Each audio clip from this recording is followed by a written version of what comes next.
नमस्कार आप सबको। आज हम डिस्कस करने जा रहे हैं पेपर मॉक टेस्ट पेपर 1 सितंबर अटेम्प्ट के लिए। Okay, which was published 2 August 2024। Okay, चलिए क्वेश्चंस देखते हैं।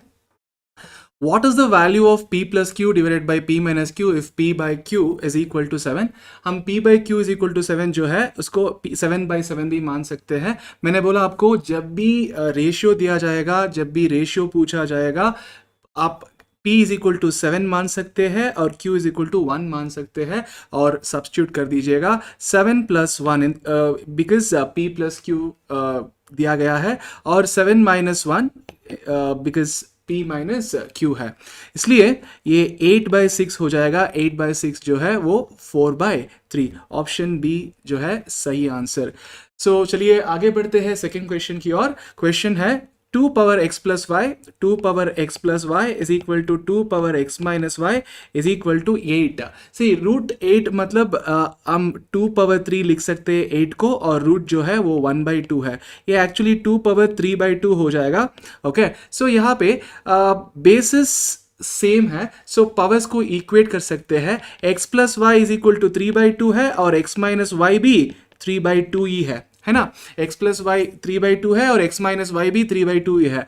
अगर आपको ये फाइंड आउट करना है तो y कैंसिल हो जाएगा। 2x is equal to 3/2 plus 3/2 क्या हो जाएगा 2 टाइम्स 3/2। सो दोनों साइड में जो है 2 जो है वो कैंसिल हो जाएगा। सो x इज इक्वल टू 3/2। कोई ऑप्शन में x के जगह में 3/2 नहीं है। सो अगर x 3/2 है तो y वैल्यू 0 ही होना चाहिए। So none of this is the answer. Actual answer 3/2, 0 है।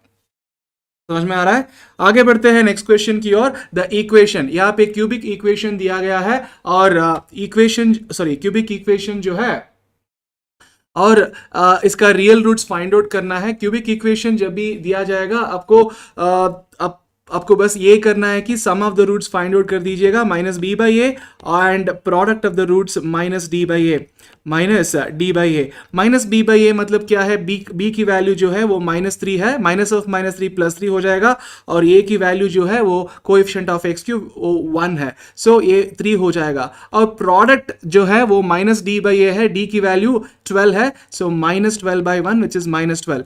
अब ऑप्शन हिटिंग से करना है। सो जो भी ऑप्शन आपको सम 3 देगा और प्रोडक्ट -12 देगा वही सही आंसर है। सो ऑप्शन ए जो है, अगर तीनों रूट्स को ऐड करेंगे तो +3 मिलेगा और मल्टीप्लाई करेंगे तो -12 ही मिलेगा। सो देयरफॉर ऑप्शन ए जो है वही सही आंसर। चलिए आगे बढ़ते हैं next question. Alpha and beta are the roots of the equation x² - 8x + 12 = 0। So जब भी आपको क्वाड्रेटिक इक्वेशन दिया जाए और अगर आप इसको फैक्टराइज कर सकते हैं तो फैक्टराइज करते हैं तो ऑब्वियसली 12 × 1 12 हो जाएगा। बताओ दो फैक्टर्स जिनको ऐड करने से आपको -8 मिलेगा और मल्टीप्लाई करने से +12 मिलेगा। सो ऑब्वियसली -6 एंड -2 है, ऐड करने से आपको -8 और मल्टीप्लाई करने से 12 मिलेगा। सो देयरफॉर ये हमारा फैक्टर्स है। सो रूट्स जो है वो 6 एंड 2। जब भी फैक्टर्स नेगेटिव होंगे तो रूट्स पॉजिटिव ही होंगे। सो अब हमें आंसर चाहिए 1/α + 1/β का। आप जो चाहे वो मान सकते हैं। अल्फा को 6 एंड बीटा को 2 मान सकते हैं या उल्टा भी कर सकते हैं। सो अब 1/6 टाइप 1/6 कैलकुलेटर में m+, क्योंकि स्टोर करना है इसको, टाइप 1/2 m+ MRC आपको आंसर मिलेगी 0.6666 मतलब 2/3। 2/3 डिवाइड करके देख लीजिएगा, आपको आंसर 0.666 ही देगा। सो ऑप्शन ये सही है। So moving on, the roots of the equation x² - 7x + 10 = 0। ये भी क्वाड्रेटिक इक्वेशन है। क्या हम इसको फैक्टराइजेशन से कर सकते हैं? देख लीजिएगा, 10 × 1 10 है। अब फैक्टर्स बताओ जिनको ऐड करने से -7 मिल जाए। So obviously -5 and -2। -5 -2 करने से आपको -7 मिलेगा ऐड करने से, एंड मल्टीप्लाई करने से 10 मिलेगा। ये हमारा फैक्टर्स है। सो रूट चाहिए तो साइंस को मतलब रिवर्स करना है। सो 5 एंड 2 जो है हमारा रूट्स है। सो ऑप्शन बी जो है वो सही आंसर है। Moving on to the next question, question number 6। यहाँ पे log 2 का वैल्यू दिया गया है, log 3 की वैल्यू दिया गया है और log 120 जो है उसकी वैल्यू फाइंड करना है। सो log 120 जो है उसको हम 2 और 3 के हिसाब से एक्सप्रेस करना है। 120 जो है वो 4 इंटू 3 इंटू 10 है। सो 4 जो है वो कॉम्पोजिट नंबर है, 4 को 2 के हिसाब से कैसे लिखते हैं, 2 स्क्वायर इंटू 3 मतलब 12 हो जाएगा, बाद में इंटू 10 करने से आपको 120 मिल जाएगा। So obviously to the base 10। अब प्रोडक्ट ऑफ टर्म्स लॉग के अंदर अगर है तो उसको सम में एक्सप्रेस कर सकते हैं कैसे, लॉग ए बी जो है वो log A plus log B है, यहाँ पे लॉग ए बी सी है वो log A plus log B plus log C हो जाएगा। So log 2 square to the base 10 plus log 3 to the base 10 plus log 10 to the base 10। अब सुनो, जो भी पावर है log के अंदर वो मल्टीप्लायर बन जाएगा। So 2 into log 2 to the base 10 plus log 3 to the base 10 plus log 10 to the base 10। अब देखो log 2 टू द बेस 10 क्या है, वैल्यू x है। सो 2 इंटू एक्स क्या हो जाएगा, 2x। log 3 to the base 10 की वैल्यू क्या है, y है। सो y वैसे ही रह जाएगा और log 10 टू द बेस 10 की वैल्यू है 1। So therefore 2x plus y plus 1 जो है ऑप्शन बी सही answer. Moving on to the next question, question number 7। If the numbers 1/2 1/3 1/5 1/x are in proportion, अगर ये 4 नंबर्स प्रोपोर्शन में है तो उनके रेसिप्रोकल्स जो है वो भी प्रोपोर्शन में होंगे। मेरा मतलब ये है 2 3 5 एंड x भी इन प्रोपोर्शन। अगर A B C D proportion में है उनके रेसिप्रोकल्स भी प्रोपोर्शन में ही होंगे। सो ऑब्वियसली प्रोपोर्शन के लिए कंडीशन क्या है, product of the extremes 2 into x is equal to product of the mean terms 3 into 5 15 है और 2x इज इक्वल टू 15/2। ये हमारा सही आंसर ऑप्शन सी। आगे बढ़ते हैं next question, question number 8। x की वैल्यू दिया गया है, y की वैल्यू दिया गया है, पूछा गया कि x square plus y square क्या है। अब पहले x वैल्यू पता कर लीजिएगा। x वैल्यू को कैसे सिंप्लीफाई करते, पहले 3 टाइप कर दीजिएगा, बाद में रूट प्लस 2। अब इसका वैल्यू मिल गया, x का वैल्यू मिल गया, बाद में उसको स्क्वायर करना है। कैसे स्क्वायर करेंगे, इनटू इक्वल दबाओ वो स्क्वायर हो जाएगा, बाद में x स्क्वायर को स्टोर करना है। सो press m plus. Next y square, अब y की वैल्यू क्या है, 2 माइनस रूट 3 है। पहले 3 को टाइप कर दीजिएगा, प्रेस द रूट, बाद में उसको नेगेटिव कैसे बनाएंगे, प्लस और माइनस बटन, बाद में 2 को ऐड करना है। So plus 2। अब y का वैल्यू मिल जाएगा, सो बस इनटू इक्वल टू कर दीजिएगा, वो स्क्वायर हो जाएगा। स्क्वायर करने के बाद m प्लस दबा दीजिएगा स्टोर करने के लिए, बाद में mrc। सो आपको आंसर मिलेगी 13.999 यानी 14 is the correct answer. Option A जो है वो सही आंसर है। Question number 9. If the ratio of the roots of the equation 4x square minus 6x plus p equal to 0 is 1:2, जब भी आपको रेशियो दिया जाएगा मतलब रूट्स के बीच में, सो आपको ये शॉर्टकट इस्तेमाल करना है, alpha into beta into B square is equal to alpha plus beta the whole square into A C. अब यहाँ पे अल्फा की वैल्यू जो है वो अल्फा 1 है, बीटा की वैल्यू जो है वो 2 है, बस सब्स्टिट्यूट कर दीजिएगा। अल्फा इंटू बीटा क्या हो जाएगा, 2 हो जाएगा और बी की वैल्यू -6 है, स्क्वायर करने से आपको 36 मिलेगा। So obviously alpha plus beta 1 + 2 3 है, 3 की स्क्वायर है 9। अब ये की वैल्यू जो है वो 4 है और सी की वैल्यू जो है वो p है। बस 4 9 36, ये 36 और ये 36 कैंसिल हो जाएंगे और p की वैल्यू है वो जो है 2, जो बचा है वही सही आंसर। ऑप्शन बी जो है वो करेक्ट आंसर है। The ratio of the number of boys and number of girls in a school is found to be 15:32। So number of boys को 15x मानेंगे एंड नंबर ऑफ गर्ल्स को 32x मानेंगे। बाद में how many boys and equal number of girls should be added, अगर हम y number of boys को add करेंगे, गर्ल्स में भी y नंबर ऑफ गर्ल्स को ही ऐड करना है, क्योंकि यहाँ पे इक्वल नंबर ऑफ गर्ल्स बताया गया है, इसलिए 15x plus y divided by 32x plus y, वो रेशियो क्या हो जाएगा, 12/3 हो जाएगा। अब यहाँ पे हमें 2 अननोन्स है, मतलब x एंड y, पर एक ही इक्वेशन है, क्या हम फाइंड आउट कर सकते हैं, नहीं। सो क्या करना चाहिए, x को 1 मान लेना चाहिए, बस ट्रायल एंड एरर से करना है, बस x को 1 मान लीजिएगा। सो ये जो इक्वेशन है वो ऐसे रेड्यूस हो जाएगा, 15 plus y divided by 32 plus y equal to 2/3। अब क्रॉस मल्टीप्लाई करने से आपको 45 plus 3y is equal to 64 plus 2y हो जाएगा। सो 3y माइनस 2y तो तो y है 64 माइनस 45 इज 19. सो कितने number of boys and equal number of girls को ऐड करना है? 19. सो ऑप्शन ए जो है वो सही आंसर है. आगे बढ़ते हैं next question. 2x plus Y greater than और equal to 2x plus Y greater than और equal greater than sorry it's not equal greater than 3x plus 2 है. अब इसको कैसे सॉल्व करते हैं? x टर्म्स को कंबाइन कर दीजिएगा. सो 3x माइनस 2x तो x है और ये 2 जो है वो लेफ्ट हैंड साइड में लेके जाके वो -2 हो जाएगी. सो 5 माइनस 2 तो 3 है. सो 3 ग्रेटर देन 2 है तो x लेस देन 3. और दूसरे इनइक्वालिटी जो है वो 2x माइनस 3 लेस देन और इक्वल टू 4x माइनस 5 जो है, अगर इसको सॉल्व करेंगे तो 4x को मतलब 2x को राइट हैंड साइड में लेके जाएंगे तो -2x हो जाएगी. सो 4x माइनस 2x तो 2x है और -5 लेफ्ट हैंड साइड में आके +5 हो जाएगा. सो 5 माइनस 3 तो 2 है. अब दोनों साइड में 2 कैंसिल होके 1 लेस देन और इक्वल टू x मतलब x ग्रेटर देन और इक्वल टू 1. अब दोनों को सेटिस्फाई करने वाले वैल्यूज क्या है? x 1 हो सकता है क्योंकि ग्रेटर देन और इक्वल टू है, और 2 भी हो सकता है. क्या 3 हो सकता है? नहीं हो सकता क्योंकि x जो है वो लेस देन 3 होना चाहिए. सो 1 एंड 2 जो है वो पॉसिबल वैल्यूज है क्योंकि ग्रेटर देन और इक्वल टू 1 और लेस देन 3 मतलब 1 एंड 2 जो है वो दो ही वैल्यूज पॉसिबल है. और दोनों में कौन से वैल्यू दिया गया है? 2 दिया गया है, इसलिए आंसर 2 सही उत्तर है. Moving on to 12th question, solve for x for the inequalities. अब देखो ये सेकेंड वाला टर्म में डिनोमिनेटर 5 है, उसको कैसे एलिमिनेट करें? Multiply each and every term by 5. अगर ऐसे करेंगे तो 5 2 जा 10 लेस देन और equal to 3x minus 2 less than और इक्वल टू 5 4 जा 20 हो जाएगा. अब ये -2 जो है उसको हटाना है. कैसे करेंगे? Add each and every term by 2. वो करने से हमें 12 लेस देन और equal to 3x less than और इक्वल टू 20 बाई 20 प्लस 2 तो 22 है.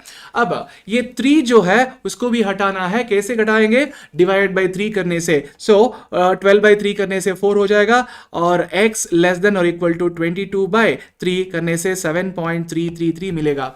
अब x जो है वो 4 एंड 7.33 के बीच में रहेगा और 4 एंड 7.33 दोनों इंक्लूसिव है. पर यहां पे जो भी कंडीशन दिया गया है वो x belongs to natural numbers.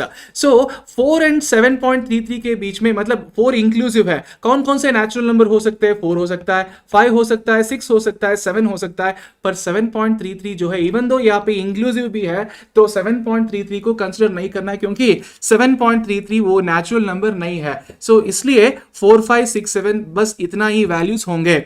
मतलब ऑप्शन डी जो है वो सही आंसर है. The amount charge for a defined length of time for the uses of principal. जब भी प्रिंसिपल को यूज कर रहा है सो उसके लिए जो अमाउंट चार्ज करते हैं ऑब्वियसली वो इंटरेस्ट ही होता है. सो मतलब रेट ऑफ इंटरेस्ट होगा. The sum required to earn a monthly interest of 1200 at 18% per annum simple interest.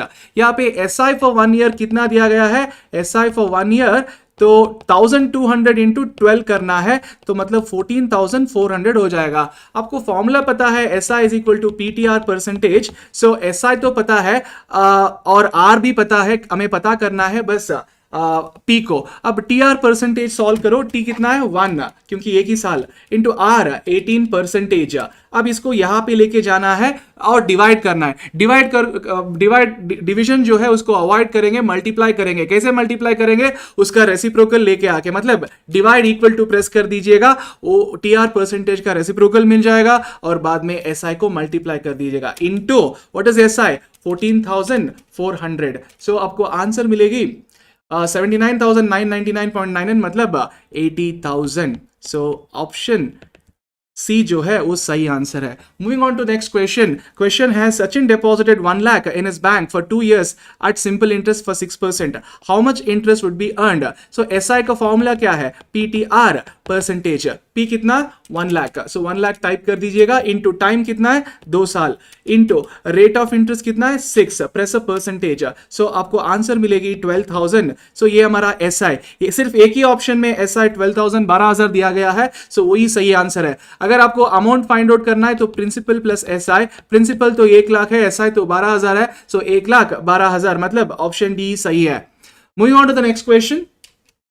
The ratio of principal and the compound interest for 3 years is 216 is to 127. मतलब principal और CI के ratio जो है वो 216/127 है. सो अब यहां पे देखो सीआई की फॉर्मूला क्या है, P into 1 + I whole power n minus 1 is equal to 216/127. अब P कैंसिल हो जाएंगे. सो यहाँ पे 1 + I होल पावर n जो भी है वो डिनोमिनेटर में है, उसको न्यूमिनेटर में लेके जाना है तो रेसिप्रोकल लेना है. सो रेसिप्रोकल लेंगे तो 1 + I whole power n minus 1 is equal to 127/216 हो जाएगा. अब 127/216 का वैल्यू क्या है, 0.5879. अब I की वैल्यू पता नहीं है, बस N की वैल्यू पता है, कितने हैं, 3 साल. सो 1 + I होल पावर 3 माइनस 1 करने से आपको 0.5879 मिलना चाहिए.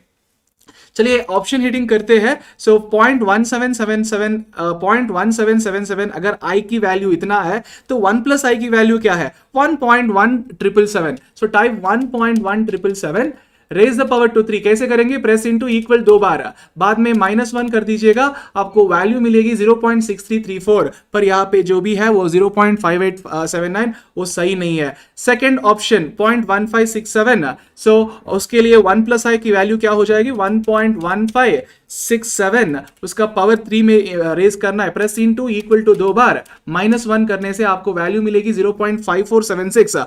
यहाँ पे हमारा वैल्यू 0.5879 है, ये भी सही नहीं है. सो ऑप्शन सी करने से I की वैल्यू इतना है तो 1 से ऐड करने से 1.1666 हो जाएगा. रेज द पावर टू 3 मतलब प्रेस इनटू इक्वल टू 2 बार, -1 करने से आपको 0.5876 मतलब नियरेस्ट आंसर. सो 1.1666 होल पावर 3 -1 मतलब ऑप्शन सी सही है.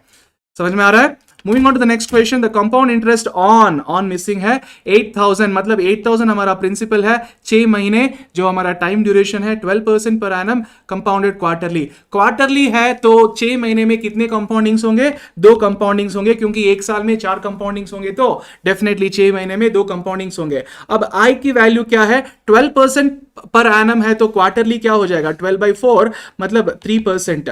अब हमें क्या पता करना है, सीआई की फॉर्मूला क्या है, P into 1 + I whole power n minus 1. अब 1 + I क्या है, जब भी 3% है I की वैल्यू, 1 + 3% तो 1.03 है. Type 1.03 raise the power to 2, press into press equal, बाद में -1 कर दीजिएगा, इनटू P प्रिंसिपल कितना है यहाँ पे 8000. सो आपको आंसर मिलेगी 487.2 मतलब ऑप्शन ए सही आंसर है. Moving on to question number 18. यहाँ पे हमें दिया गया है annual birth rate and death rate out of 1000 is 39.4 and 19.4 respectively. The number of years in which the population will be doubled.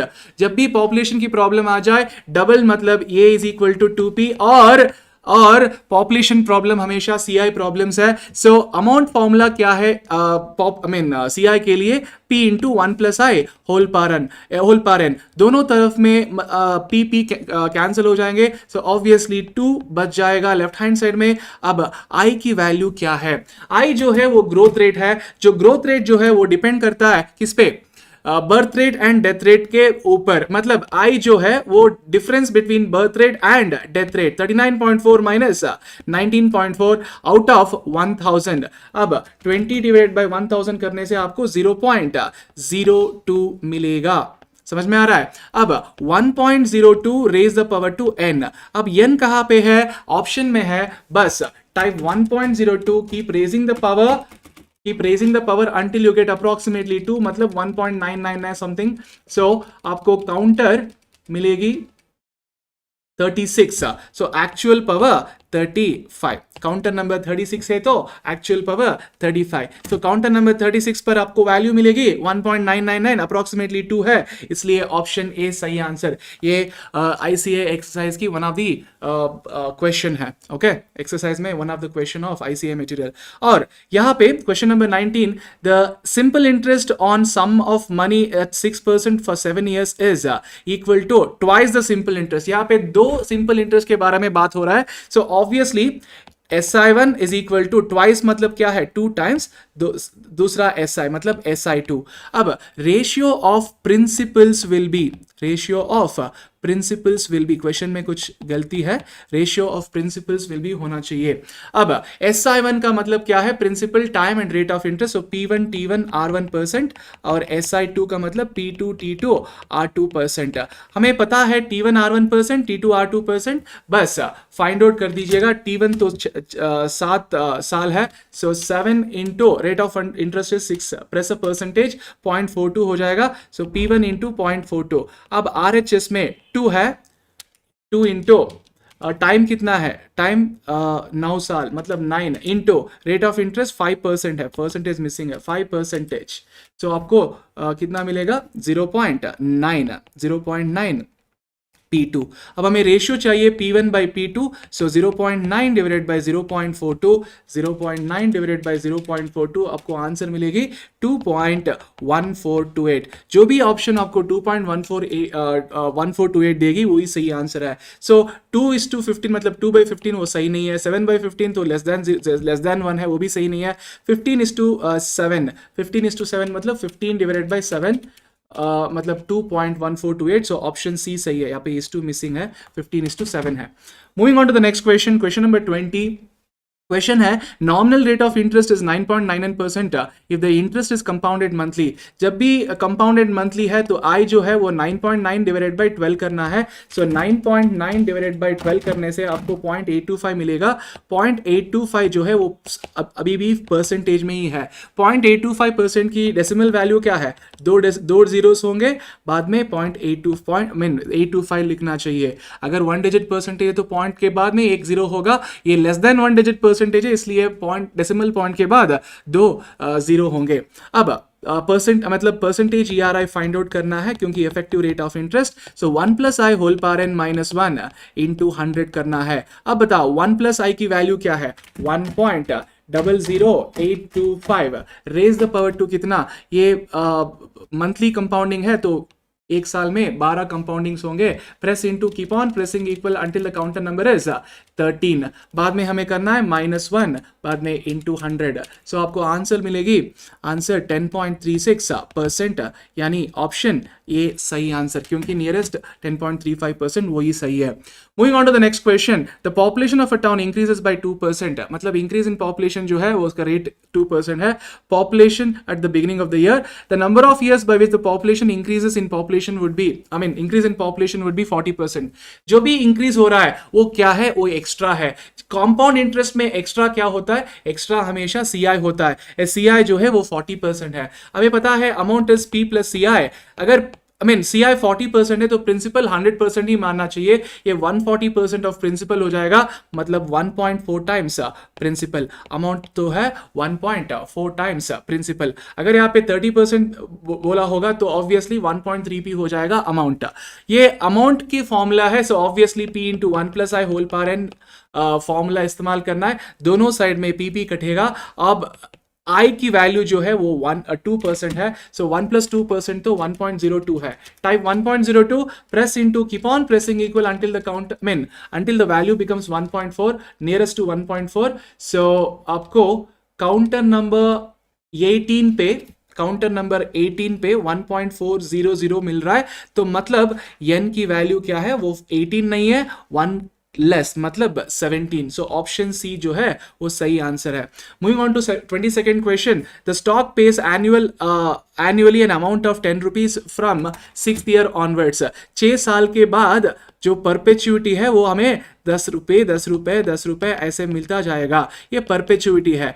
यहाँ पे अगर आपको 6 साल पे आपको प्रेजेंट वैल्यू ऑफ परपेचुइटी चाहिए तो बस आपको R/I करना है। R की वैल्यू मतलब रेसिप्ट अमाउंट जो 10 रुपए है और रेट ऑफ इंटरेस्ट 20% मतलब 0.2, सो 10 डिवाइडेड बाय 0.2 करने से आपको 50 रुपीज मिल जाएगा। ये present value of perpetuity at 6th year वो 50 रुपए है, पर हमें प्रेजेंट वैल्यू चाहिए इसका, मतलब कितने साल की फर्क है, सो क्योंकि 0 और 6 के बाद में 5 साल की डिफरेंस है, सो ऑब्वियसली हमें क्या करना है, R डिवाइडेड बाय मतलब future value present value relationship इस्तेमाल करना है। सी ये जीरो के लिए ये जो 10 रुपये मतलब 50 रुपीज़ जो है प्रेजेंट वैल्यू जो हमें 50 रुपीज़ मिला था वो फ्यूचर वैल्यू हो जाएगा जीरो के लिए वो फ्यूचर वैल्यू है। सो हमें प्रेजेंट वैल्यू चाहिए। सो क्या करना है, F V divided by 1 + i whole power n करना चाहिए। सो पहले 1 + i होल पावर n करेंगे। 1 + i तो 1.2 है क्योंकि 20% है।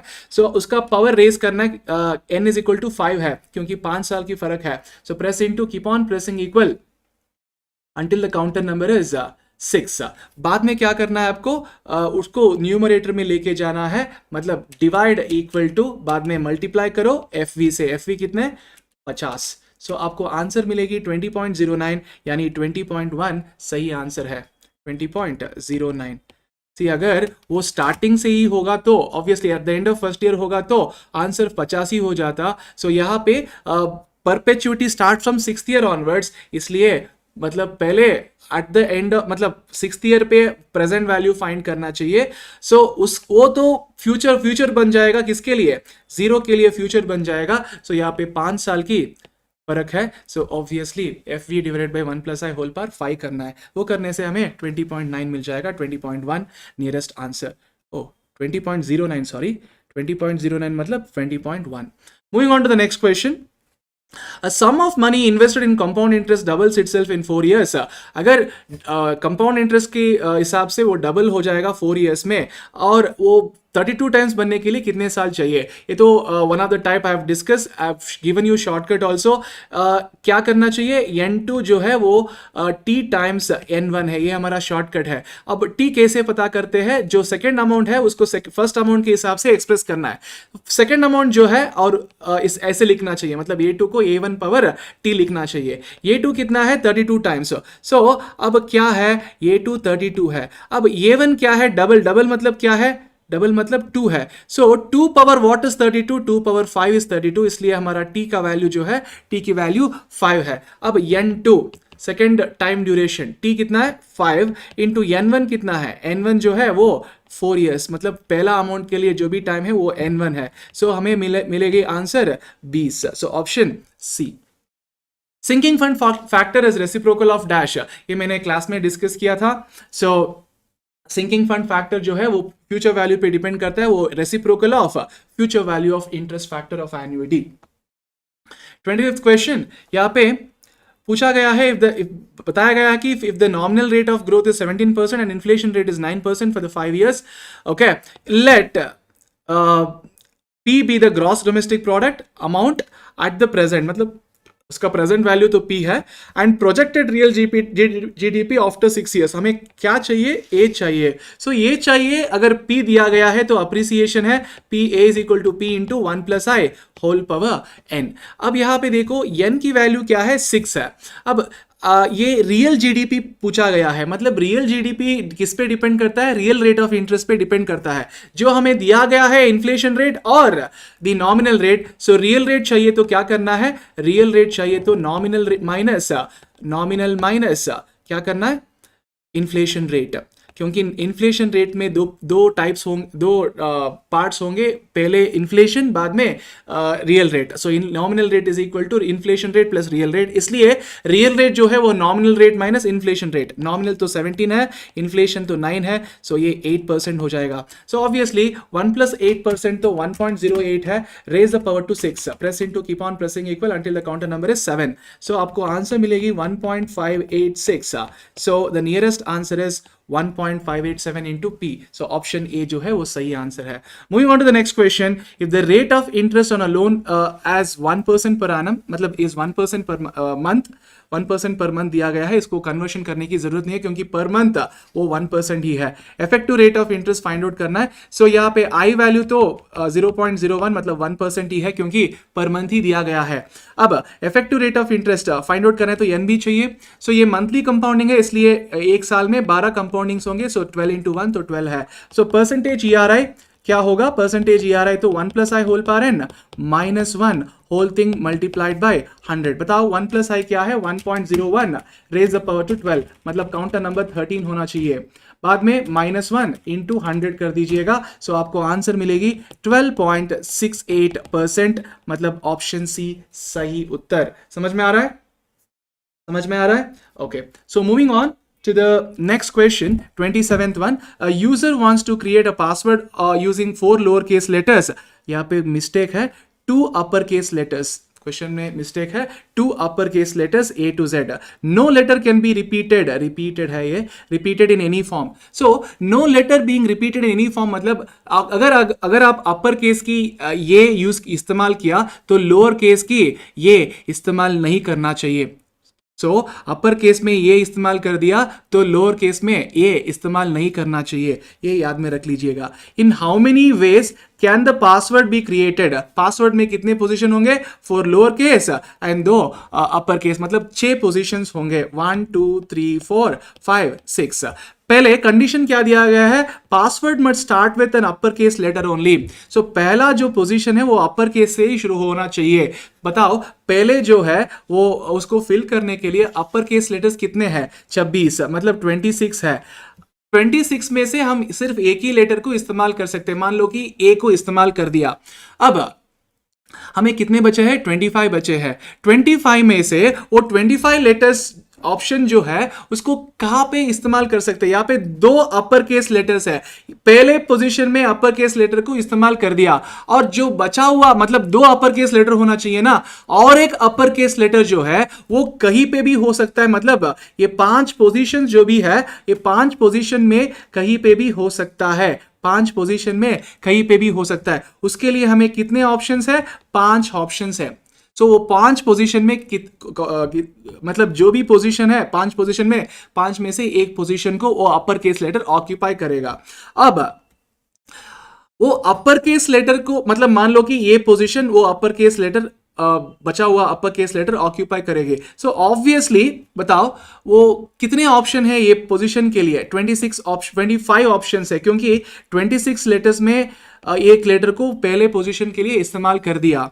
अब जो बचे हुए हैं वो 4 पोजीशंस है, बचे हुए जो है वो 4 पोजीशन है। कितने लेटर्स बचे हुए हैं, 4 लेटर्स बचे हुए हैं, और जो 4 लेटर्स के लिए हमें कितने ऑप्शंस बचा हुआ है। सो ऑब्वियसली 2 लेटर्स तो इस्तेमाल कर दिया मैंने। 2 लेटर्स कौन कौन से, 2 अपर केस लेटर्स। तो 2 अपर केस लेटर मैंने इस्तेमाल कर दिया। मान लो कि ए एंड बी इस्तेमाल कर दिया, क्या मैं ए एंड बी का लोअर केस लेटर इस्तेमाल कर सकता हूं, नहीं। इसलिए हमें जो बचा हुआ है लोअर केस का भी 24 ही है, 26 नहीं है, क्योंकि रिपीट नहीं करना चाहिए इन एनी फॉर्म बताया गया है। मतलब अगर आप ए बी अपर केस में इस्तेमाल कर दिया सो ए बी को लोअर केस में इस्तेमाल नहीं करना चाहिए, मतलब हमें जो बचा हुआ है वो 24 लेटर्स ही है। सो ये जो पोजीशन है इसको फिल करने के लिए 24 ऑप्शन है, इसको फिल करने के लिए 23 ऑप्शंस, इसको फिल करने के लिए 22 ऑप्शन, और इसको फिल करने के लिए 21 ऑप्शन। कौन सा सही आंसर है, ऑप्शन सी जो है वो सही। क्या आपको ये समझ में आ गया क्यों 5 यहाँ पे आ गया? ये 5 जो है मतलब जो 5 पोजीशन बचा हुआ है आफ्टर पहला पोजीशन। सो 5 पोजीशन में जो अपर केस जो एक ही लेटर बचा है, क्योंकि 2 अपर केस के लेटर होना चाहिए, पहला पोजीशन में एक अपर केस लेटर हो गया। सो बाकी जो बचा हुआ एक अपर केस लेटर, जो 5 पोजीशन जो है उनमें से कोई एक पोजीशन को मतलब पोजीशन में ऑक्यूपाई करेगी। ऑब्वियसली वो 5 ऑप्शन है उसके लिए। बाद में वो पर्टिकुलर पोजीशन में लोअर अपर केस लेटर को फिल करने के लिए 25 ऑप्शंस है। तो बाद में जो है आपको समझ में आ गया होगा। Okay, 28. In how many ways can a 5 boys and 3 girls sit in a row so that no 2 girls are together? मैंने मतलब जो मैराथन वीडियोस में इसके बारे में मैं डिस्कस किया। जब भी आपको no 2 girls are together, so no 2 girls together एक रो में अरेंज करना है, तो पहले बॉयज जो है बॉयज फैक्टोरियल करना है, बाद में बॉयज +1 P गर्ल्स करना है, ये है शॉर्टकट, एक ही स्टेप में कर सकता है। अगर नो टू गर्ल्स टुगेदर है तो पहले बॉयज को अरेंज करना है। कितने बॉयज है? 5 बॉयज है, सो 5 factorial. So boys plus 1, boys कितने हैं? 5, 5 प्लस 1 तो 6 है। पी गर्ल्स कितने हैं? 3, सो 5 फैक्टोरियल इंटू 6p3, सो क्या हो गया आंसर? 5 फैक्टोरियल तो 120 into 6p3 press into 6p3 मतलब 6 इंटू 5 इंटू 4, हमें आंसर मिलेगी 14,400। सो ऑप्शन ए जो है वो सही answer. Moving on to 29th question, in how many ways the letters the word stadium be arrange in such a way that the vowels all occur together. अब देखो vowels कितना है इस यहाँ पे? 3 ओवल्स है, मतलब AIU 3 ओवल्स है। टोटल कितने लेटर्स है स्टेडियम में? 7 लेटर्स है। 7 लेटर्स में 3 ओवल्स टुगेदर है, एक साथ ही रहेंगे, मतलब टुगेदर मतलब एक ही मानना है। जो बचे हुए हैं वो 4 लेटर्स है ना, मतलब वोवेल्स को छोड़ के वो 4 + 1, क्योंकि 3 वोवेल्स को एक ही मानना है। सो ये कितने लेटर्स हो जाएंगे? 5 लेटर्स हो जाएंगे। 5 लेटर्स को कितने वेस में आप अरेंज कर सकते हैं? 5 फैक्टोरियल वेस में। बाद में ये जो भी 3 वोवेल्स टुगेदर है उनको रीशफल भी कर सकते हैं, तब भी वो 3 लेटर्स टुगेदर ही रहेंगे। सो ऑब्वियसली रीशफलिंग करने के लिए 3 फैक्टोरियल्स है। अगर 4 लेटर्स टुगेदर है तो रीशफलिंग 4 फैक्टोरियल में हो जाएंगे। टू लेटर्स टुगेदर है तो रीशफलिंग 2 फैक्टोरियल में हो जाएंगे। So obviously answer is option C. समझ में आ रहा है?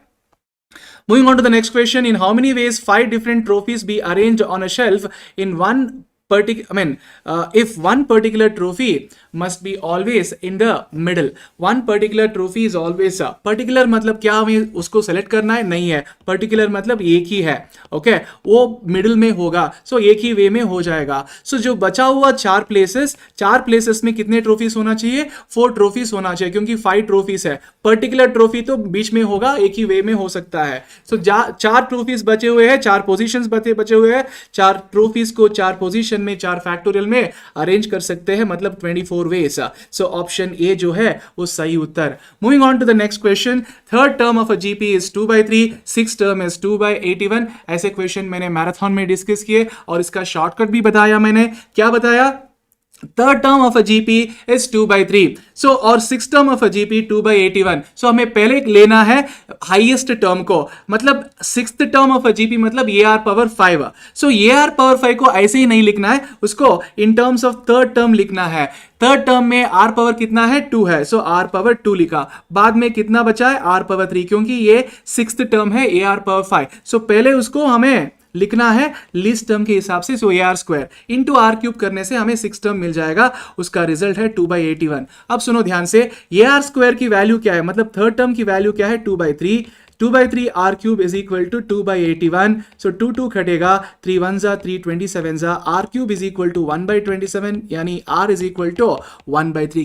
क्यूब रूट लेने से R की वैल्यू आएगी 1/3। अब AR² की वैल्यू जो है वो 2/3, क्योंकि थर्ड टर्म की वैल्यू जो है वो 2/3 है। बस R की वैल्यू सब्स्टिट्यूट कर दीजिएगा।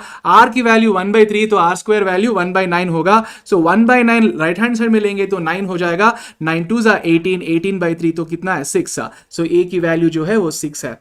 Moving on to the next question, if the sum of n terms of an AP is the 3n² minus n, मतलब Sn दिया गया है 3n² minus n, common difference भी दिया गया है, और फाइंड फर्स्ट टर्म। जब भी फर्स्ट टर्म फाइंड आउट करना है मतलब T1 वो S1 की बराबर है। S1 फाइंड आउट करना है तो बस n की वैल्यू 1 पुट करना है। सो 3 into 1 is 3, 3 minus 1 is 2। So first term जो है वो 2 है।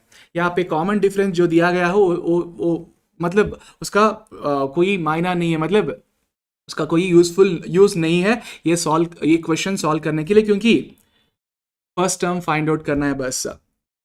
Moving on to the next question, 33rd। यहाँ पे जब भी ऐसे क्वेश्चन आ जाता है, सो पूरा क्वेश्चन नहीं पढ़ना, बस last part of the question को पढ़ना। क्या पूछा गया है? Find the number of companies using none of the medias. कितने मीडियाज है? 3 मीडियाज है, radio, television and newspaper. So 3 medias है। नन मतलब क्या है? जब भी नन पूछा जाएगा आपको करना है टोटल माइनस एटलीस्ट 1। एटलीस्ट 1 मतलब क्या है?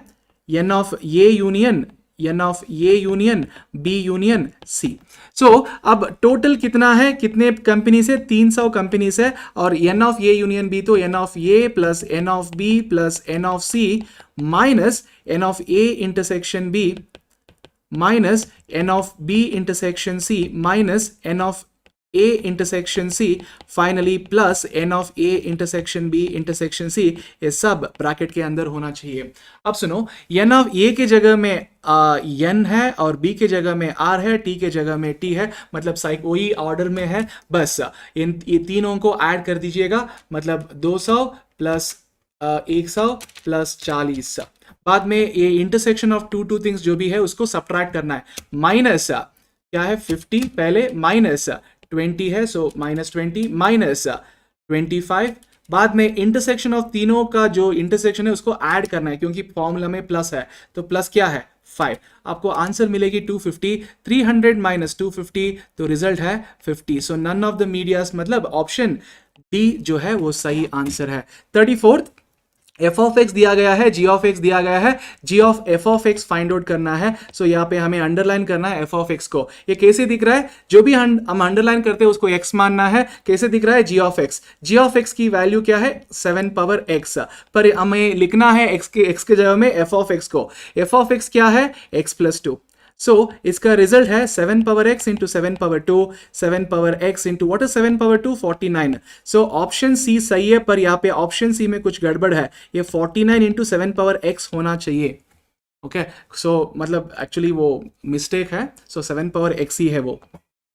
35th क्वेश्चन, यहाँ पे रिलेशन दिया गया है, सो हमें चेक करना है ये रिफ्लेक्सिव, सिमेट्रिक या ट्रांसिटिव। फर्स्ट ऑफ ऑल ये रिफ्लेक्सिव है क्या, पहले सेट में जो भी एलिमेंट्स है देख लीजिएगा, 1 2 3 है, इन तीनों एलिमेंट्स के लिए रिफ्लेक्शन होना चाहिए। अगर 1 है तो रिलेशन में क्या होना चाहिए 1,1, 2 है तो 2,2 होना चाहिए, 3 है तो 3,3 भी होना चाहिए। चेक करो कि 1,1 2,2 3,3 तीनों है, यस तीनों है, तो ये रिफ्लेक्सिव हो गया।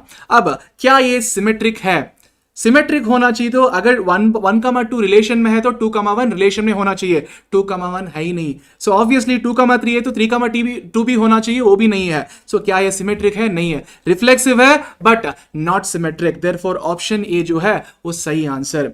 Moving on to the next one, F of X यानी y दिया गया है, y तो x plus 1 whole power x plus 1। जब भी बेस की वैल्यू वेरिएबल है और पावर भी वेरिएबल है तो लॉगरिथमिक डिफरेंशिएशन करना है। मैंने शॉर्टकट एक्सप्लेन कर दिया मैराथन वीडियोस में, सो रेफर कर दीजिएगा। So shortcut for logarithmic differentiation जो है वो y into power by base into D by D X of base plus log of base into D by D X of power, ये है shortcut formula for logarithmic differentiation. यहाँ पे y के जगह में क्या है x plus 1 whole power x plus 1। So bracket के अंदर पावर में क्या है x प्लस 1, सो p के जगह x प्लस 1, बेस में क्या है x प्लस 1 ही है, बेस में भी x plus 1 into D by D X of base. Derivative of x plus 1 क्या है 1, क्योंकि derivative of x is 1, derivative of 1 is 0, 1 plus 0 1 ही है, plus log of base, base में क्या है x plus 1 into D by D X of power, power में x plus 1 है, उसका डेरिवेटिव 1, उसका डेरिवेटिव 1। अब हमें क्या चाहिए, ये dy बाई डी एक्स जो भी है, मतलब f डैश ऑफ x बोले तो dy बाई डी एक्स है, ये भी हमारा, यही हमारा f डैश ऑफ x। हमें क्या चाहिए, f डैश ऑफ 0 चाहिए, जहां पे भी x है वहां पे 0 पुट करना है। अगर 0 पुट करेंगे तो 0 प्लस 1 1 है, 1 पावर 1 प्लस 1 प्लस 0 1 ही है, मतलब 1 पावर 1 तो 1 ही होगा। सो फर्स्ट टर्म में 1 बाई 1 इंटू 1 तो 1 ही है। सो सेकेंड टर्म में लॉग ऑफ 1 प्लस 0 तो 1 है, लॉग 1 का वैल्यू क्या है 0 है। सो हमें आंसर निकल के आएगा 1 पावर 1 तो 1 है, इंटू 1 तो 1 ही है, सो आंसर है 1। So option B is the right answer. चलिए आगे बढ़ते हैं 37th क्वेश्चन पे। एफ ऑफ एक्स दिया गया है, क्या है हमारा F of X, F of X remove करो ब्रैकेट्स को, एक्स क्यूब माइनस 2x मिलेगी, और D Y by D X मतलब एफ ऑफ एक्स को डिफ्रेंशिएट करो, ये मिलेगा आपको 3x स्क्वायर माइनस 2। सो कौन सा सही है, ऑप्शन ए जो है वो सही आंसर है। Moving on to the next question 38, the equation of the curve which passes through the point 1,2 and has the slope, slope मतलब क्या है हमेशा dy बाई डी एक्स। सो dy बाई डी एक्स हमें दिया गया है, मतलब f डैश ऑफ x दिया गया है। जब भी f डैश ऑफ x दिया जाएगा और इक्वेशन मतलब f ऑफ x पूछा जाएगा तो हमें क्या करना चाहिए, इंटीग्रेट करना चाहिए। सो y चाहिए तो f डैश ऑफ x को डिफरेंशिएट कर इंटीग्रेट करना है, मतलब what is f dash of x 3x minus 4। अगर हम इसे इंटीग्रेट करते हैं तो 3 बाहर आ जाएगी, ऑब्वियसली x की इंटीग्रेशन x स्क्वायर बाई 2 है, और 4 बाहर आ जाएगी, 1 बचेगा, इंटीग्रेशन ऑफ 1 तो x है, प्लस आखिर आई मीन फाइनली आपको लिखना है प्लस सी, क्योंकि ये इंडेफिनेट इंटीग्रल है। सो अब हमें क्या करना है, ये सी वैल्यू जो है उसको निकालना है। सो यहाँ पे y is equal to 3x² 2 minus 4x plus C. So यहाँ पे x एंड y की वैल्यू दिया गया है, x की वैल्यू 1 है और y की वैल्यू 2 है। बस सब्सटीट्यूट कर दीजिएगा, y की वैल्यू 2 है, x की वैल्यू 1 है, माइनस x की वैल्यू 1 प्लस सी। अब -4 यहाँ पे जो भी है राइट हैंड साइड में वो लेफ्ट हैंड साइड में जाके 6 हो जाए, मतलब +4 हो जाएगा। 2 + 4 तो 6 है, और 3/2 जो भी है RHS में वो लेफ्ट हैंड साइड में जाके -3/2 हो जाएगा। सो सी बच जाएगा। सो इसका रिजल्ट है 6 2 12, 12 - 3 9, 9/2 है, 9/2 इज सी। हमें क्या चाहिए, y चाहिए। y जो है देख लीजिएगा 3x² 2 माइनस 4x प्लस सी की जगह में क्या लिखना है 9/2, पर ये आंसर ऑप्शन में नहीं है, तो क्या करना है, इसको सिंप्लीफाई करना है। एलसीएम क्या है इसका 2 है, सो 3x², 2 × 4x is 8x plus 9 वैसे ही रह जाएगा। अब 2 × y 2y, सो मतलब हमारा answer 2y is equal to 3x² minus 8x plus 9, यानी ऑप्शन ए जो है वो सही आंसर है। Moving on to the next question, question number 39 क्या दिया गया है यहाँ पे, the slope of the tangent to the curve y is equal to x² minus x। So पहले dy/dx फाइंड करना है। डिराइवेटिव क्या है इसका 2x माइनस 1। हमें क्या चाहिए, x एंड y की वैल्यू चाहिए। यहाँ पे देखो y की वैल्यू 2 दिया गया है, सो दिया हुआ इक्वेशन में x की मतलब y की वैल्यू सब्स्टिट्यूट कर दीजिएगा, हमें x वैल्यू मिल जाएगा। y की वैल्यू 2 है, so 2 is equal to x² minus x, यानी x² माइनस x माइनस 2 तो 0 है। क्या इसको फैक्टर्स कर सकते हैं, -2 × 1 तो -2 है, सो फैक्टर्स आर -2 + 1 है ना, ऐड करने से आपको -1 मिल जाएगा। ये हमारा फैक्टर्स है, तो रूट्स क्या होंगे 2, -1 हमारा रूट्स होंगे। ये हमारा x की वैल्यूज है। पर क्या फर्स्ट क्वाड्रेंट में x की वैल्यू -1 हो सकता है, नहीं है, फर्स्ट क्वाड्रेंट में x की वैल्यू पॉजिटिव ही है। सो x की वैल्यू 2 है और y की वैल्यू भी 2 है, सो dy/dx एट 2, 2, क्योंकि x एंड y की वैल्यू दोनों 2 2 है। x की वैल्यू -1 नहीं हो सकता, क्योंकि फर्स्ट क्वाड्रेंट में x की वैल्यू पॉजिटिव ही होना चाहिए। बस x की वैल्यू 2 सब्स्टिट्यूट कर दीजिएगा, क्योंकि y वैल्यू है ही नहीं यहाँ पे। बस 2 2 4, 4 - 1 तो 3 है, सो ऑप्शन बी सही उत्तर है। समझ में आ रहा है। Moving on to the next question, question number 40। यहाँ पे ऑल बेसिस जो है वो कांस्टेंट्स में है और कॉमन पावर तो x है, तो अगर कॉमन पावर में रेज करना चाहिए तो 2^3 × 3^2 × 5 होल पावर x। क्या मैं ऐसे लिख सकता हूं, यस, ये हमारा इंटीग्रल है। सो ये जो भी बेस में है वो उसको क्या मानना है, कांस्टेंट, क्योंकि कांस्टेंट ही है ना। कांस्टेंट पावर x, कौन सा formula, a power x formula इस्तेमाल करना है। Integration of a power x क्या है, a power x divided by log a, मतलब 2^3 3^2 × 5 होल power x divided by log a की वैल्यू क्या है 2^3 × 3² × 5 प्लस c है।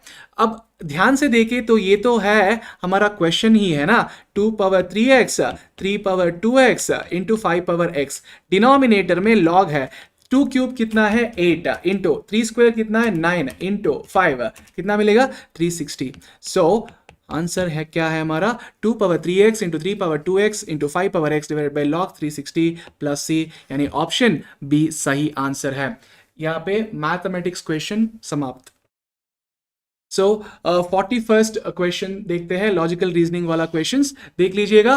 51 to 50 क्या है +1 है, 52 to 60 क्या है +8 है, 60 to 87 क्या है +27 है, और 87 to 151 क्या है 64। सो अगर डिफरेंसेस ध्यान से देखें तो ये क्या है, क्यूब्स है। सो ऑब्वियसली 1³ तो 1 है, 2³ 3 है, 3³ 27 है, 4³ 64 है। नेक्स्ट क्या होना चाहिए, 5³ होना चाहिए। 5³ की वैल्यू क्या है 125, सो +125 होना चाहिए, यहाँ पे +125 होना चाहिए। समझ में आ रहा है, +125। अब ये +125 करने से क्या हो जाएगा, 151 + 125 इज 276। सो ऑप्शन बी जो है वो सही आंसर है हमारा। समझ में आ रहा है।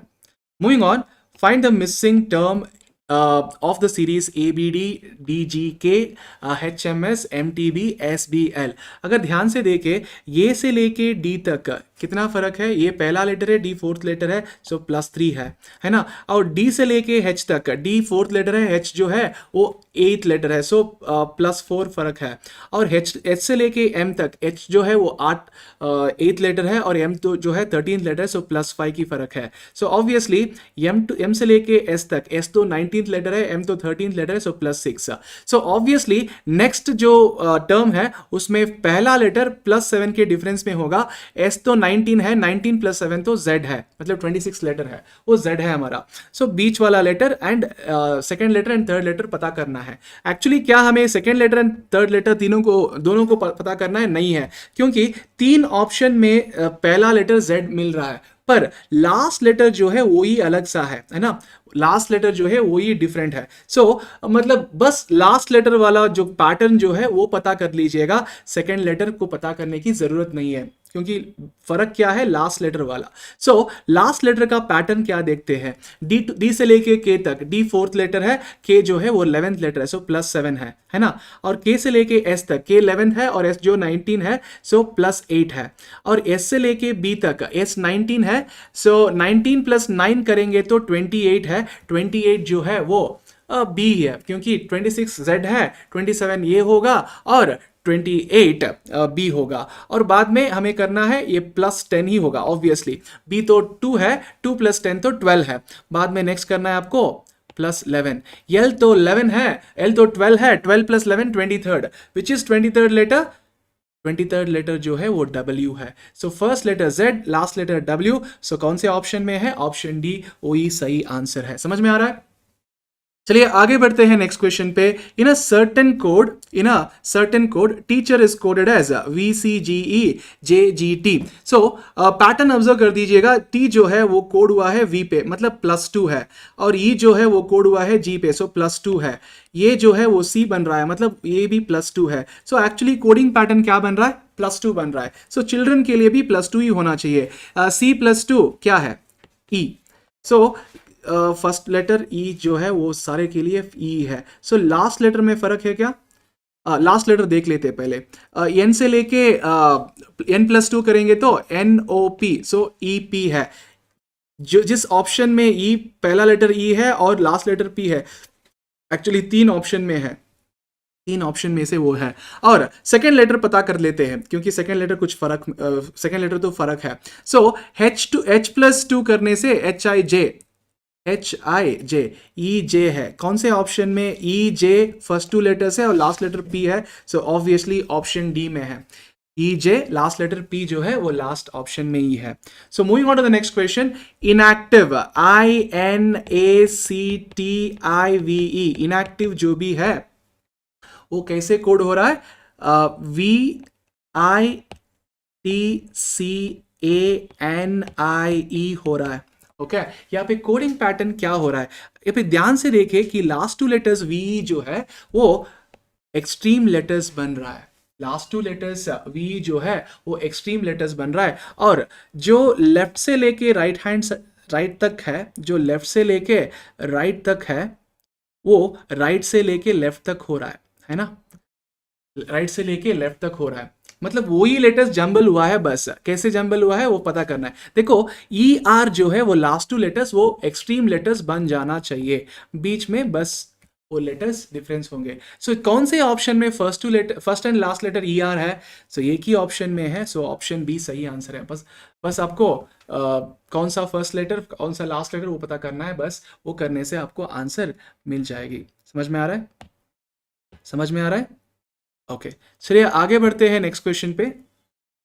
Choose the odd numerical pair group. So देखो यहाँ पे क्या हो रहा है, 34 जो है वो 43 बन रहा है, 34 जो है वो 43 बन रहा है। क्या देखो क्या हो रहा है, 3 + 4 करने से हमें क्या मिल रहा है? 7। 4 + 3 करने से भी 7 ही मिल रहा है। सो दोनों का सम सेम है।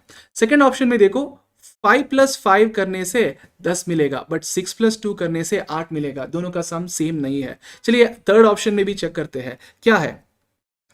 थर्ड ऑप्शन में भी चेक करते हैं क्या है, 62 प्लस 71, 62 प्लस 62 एंड 71, 62 मतलब सम क्या है 8, 7 प्लस 1 सम क्या है 8, इसका भी पैटर्न सेटिस्फाई हो रहा है। 8 प्लस 3 11, 9 प्लस 2 11, सारे मतलब पहले ऑप्शन, तीसरे ऑप्शन, चौथा ऑप्शन सेटिस्फाई हो रहा है, पर ऑप्शन बी सेटिस्फाई नहीं हो रहा है ना।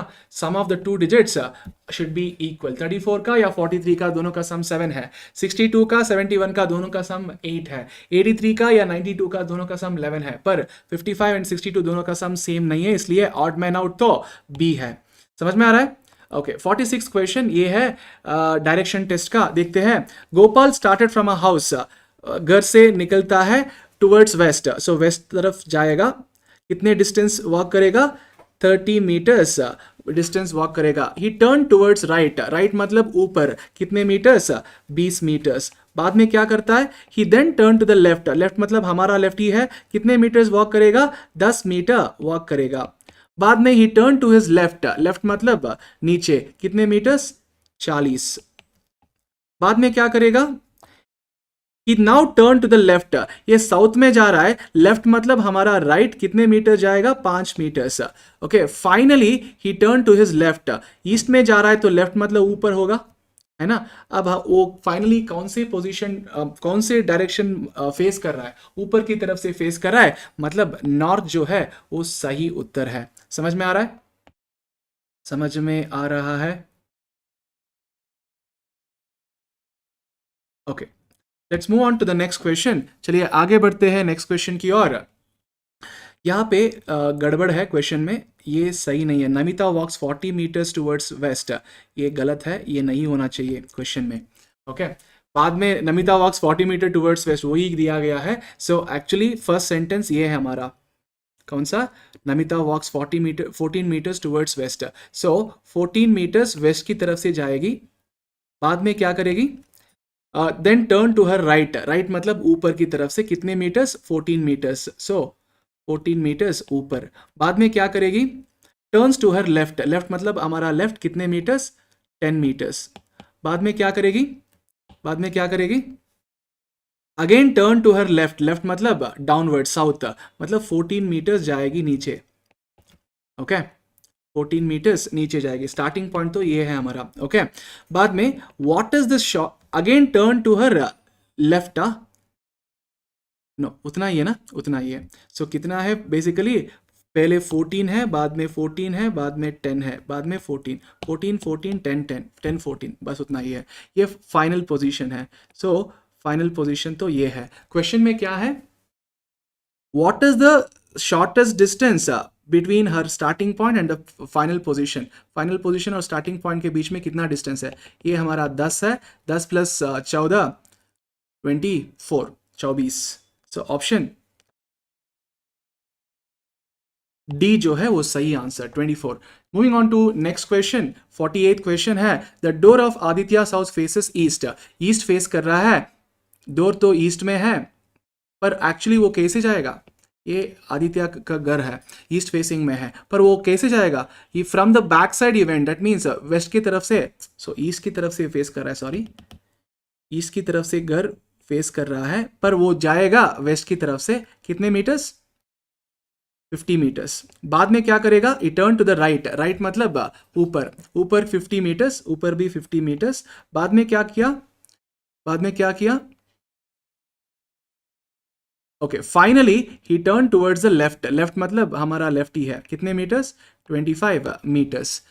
ठीक है, now Aditya is in which direction from the starting point, starting point से वो कौन से डायरेक्शन में है, नॉर्थ वेस्ट में है। So answer is north west. अगर आप options B and option D देखें तो दोनों में नॉर्थ ईस्ट है, दोनों में कोई एक नॉर्थ वेस्ट होना चाहिए। सो नॉर्थ वेस्ट सही है, ऑप्शन बी हो सकता है या ऑप्शन डी हो सकता है, कोई एक ऑप्शन में नॉर्थ वेस्ट होना चाहिए, पर रॉन्ग दिया गया है। ठीक है, सो ऑप्शन बी को नॉर्थ वेस्ट मानते हैं, सो ऑप्शन बी सही उत्तर है अगर ऑप्शन बी नॉर्थ वेस्ट है तो। Moving on to the next question, यहाँ पे भी कुछ गड़बड़ है क्वेश्चन में। 49th में, Maya start from a point T, walk straight to point U in north, that is missing in north which is 4 feet अवे। सो टी से लेके टी से लेके जो यू है वो 4 फीट नॉर्थ में है, 4 फीट नॉर्थ में है। She turn left eight an angle 90 degree, turn left eight an angle 90 degree, कितने फीट गई? 4 फीट गई। ओके, बाद में क्या किया? टर्न्स 90 डिग्री राइट, गोस 3 फीट। अब 90 डिग्री राइट क्या है? ऊपर, कितने फीट जाएगी? 3 फीट। ये हमारा 3 फीट है। बाद में क्या किया उन्होंने? बाद में क्या किया? ओह, ये हमारा P है ना, ये P है। ओके, बाद में क्या किया उन्होंने? Turns 90 degree right and walk 1 feet, 1 feet गई, और वहां पे पॉइंट Q है, यहाँ पे पॉइंट Q है। बाद में क्या किया? टर्न्स लेफ्ट, से ईस्ट, ईस्ट की तरफ से जा रही है, टर्न्स लेफ्ट मतलब ऊपर है, कितने feet? 1 feet, to reach the position V, है ना, टू रीच V। यहाँ पे 1 फीट है। बाद में क्या किया उन्होंने? Which is 1 feet finally, and once again 90 feet, 90 degree right turn किया। सो नॉर्थ की तरफ से जा रही है, 90 फीट राइट मतलब हमारा राइट ही है, कितने फीट गई? 3 फीट गई, 3 फीट गई। अब देख सकते हैं ये हमारा R, पोजीशन R है। अब देख सकते हैं T, U एंड R तीनों इनलाइन में है। अब क्वेश्चन में क्या है? What is the distance between T and R? T and R के बीच में डिस्टेंस कितना है? अब देखो, ये हमारा 4 हो गया, और ये हमारा 3 है, और ये 1 है। सो 1, 3 और ये 4, टोटल कितना है? 8 फीट डिस्टेंस। यहाँ पे नॉर्थ मिसिंग है स्टार्टिंग में। Okay, moving on to the next question. Okay, next question क्या है यहाँ पे? There are 4 towns PQRSTU। There are कितने टाउन्स है? 4 टाउन्स।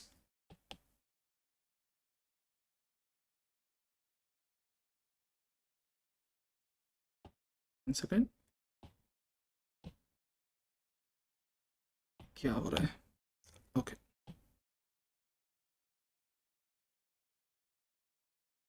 ओके, 4 टाउन्स है PQRST।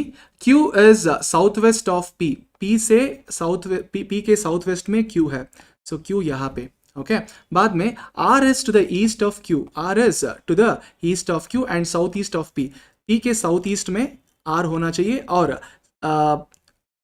Q के, ओह क्या हो रहा है? 1 second,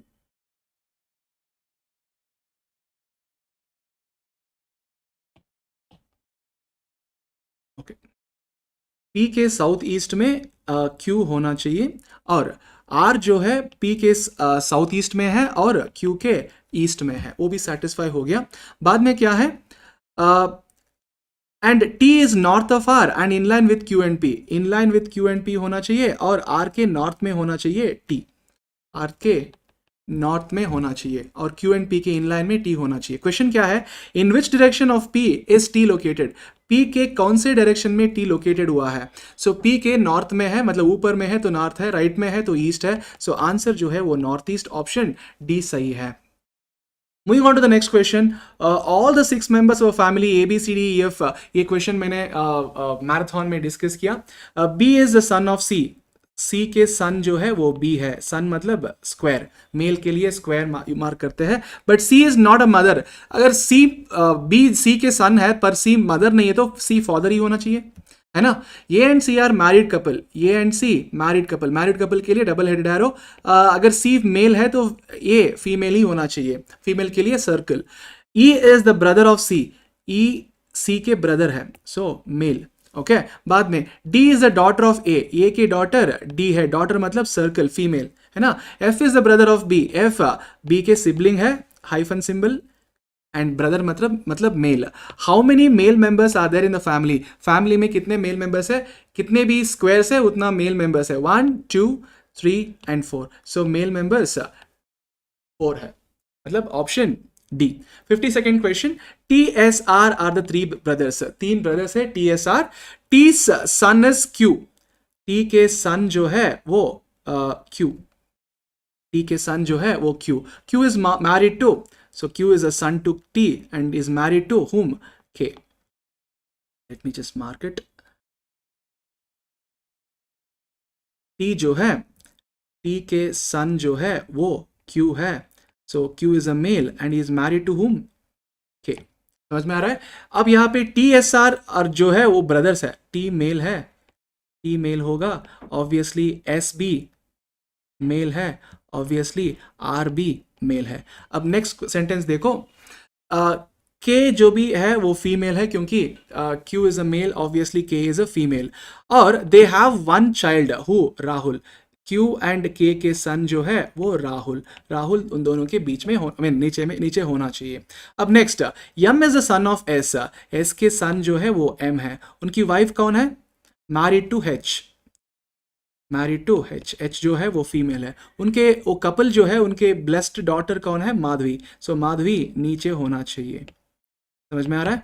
okay, finally R has a daughter N, R के डॉटर N है, उनकी हस्बैंड कौन है? उनका हस्बैंड कौन है? P, so N is married to P। बाद में क्या दिया गया है?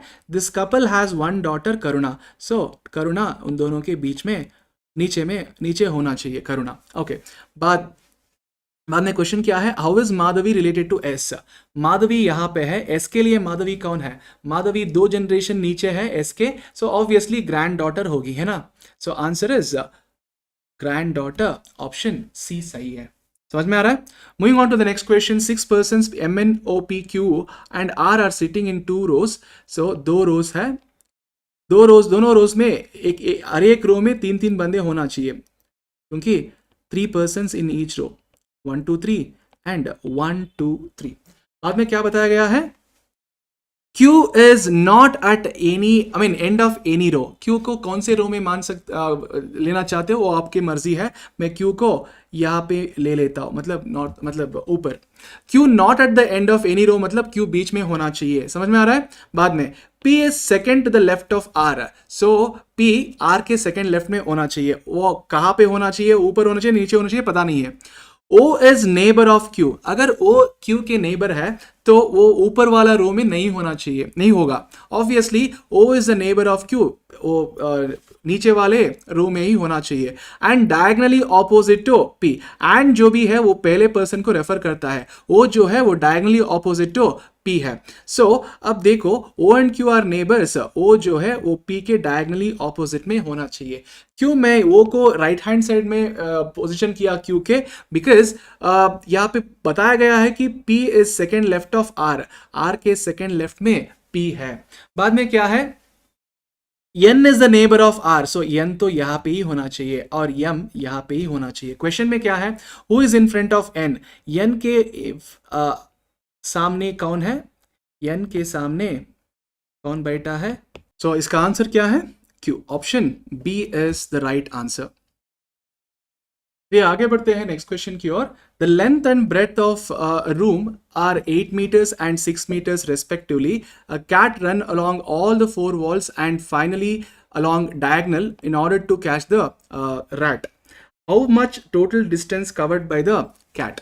So cat जो है वो कितने total distance cover किया उसको पता करना है, okay? उसको पता करना है। So the length and breadth of the rectangular room is कितना? 8 and 6. So चारों वॉल्स को वो ट्रैवल करता है कैट। सो ऑब्वियसली चारों वॉल्स मतलब पेरीमीटर ऑफ रेक्टेंगल हो गया। क्या है perimeter of rectangle? 2 into length plus breadth. Length plus breadth कितना है? 6 प्लस 8 14 है, 14 इंटू 2 28 है, और डायगनल भी है। सो डायगनल मतलब क्या है? सो लेंथ तो 8 है और ब्रेड्थ तो 6 है, सो 6 एंड 8 का डिस्टेंस मतलब डायगनल क्या होगा? 10 होगा, क्योंकि root of 8 square plus 6 square 10 है। सो पेरीमीटर तो 28 हो गया और डायगोनल तो 10 हो गया। So total distance covered by the cat is 38। समझ में आ रहा है? तो क्वेश्चन नंबर 54 के लिए आंसर 38 है। Okay, 54th question option C सही है, क्योंकि ये रेक्टेंगुलर मतलब ये रेक्टेंगल है क्योंकि लेंथ और ब्रेड्थ दोनों दिया गया है। लेंथ तो 8 है और ब्रेड्थ 6 है। और ये डायगोनल कितना होगा, ऑब्वियसली अगर ये 6 है और ये 8 है, ऑब्वियसली ये 10 होगा, क्योंकि वो पाइथागोरस थ्योरम अप्लाई करेंगे तो 10 मिलेगा. सो चारों वॉल्स जो वॉक करता है मतलब वो कैट, सो ऑब्वियसली चारों वॉल्स मतलब perimeter of a rectangular 2 into length plus breadth plus diagonal भी बताया गया है क्योंकि वो डायगोनल भी कवर करता है. सो डायगोनल का लेंथ क्या है 10. सो ये 14 into 2 28 है, 28 plus 10 38 है. समझ में आ रहा है? Okay, moving on to the next question. 55. Ravi left home, cycled 10 kilometers southwards. घर से निकला और 10 किलोमीटर साइकिल किया. He turn to the right मतलब हमारा लेफ्ट. साइकिल कितने 5. बाद में again turn to the right, east मतलब वेस्ट की तरफ जा रहा है, राइट मतलब ऊपर 10 किलोमीटर. सो मतलब यहाँ पे आएगा. बाद में क्या करेगा, after this he turn left. Left मतलब हमारा लेफ्ट ही है. कितने किलोमीटर 10 किलोमीटर.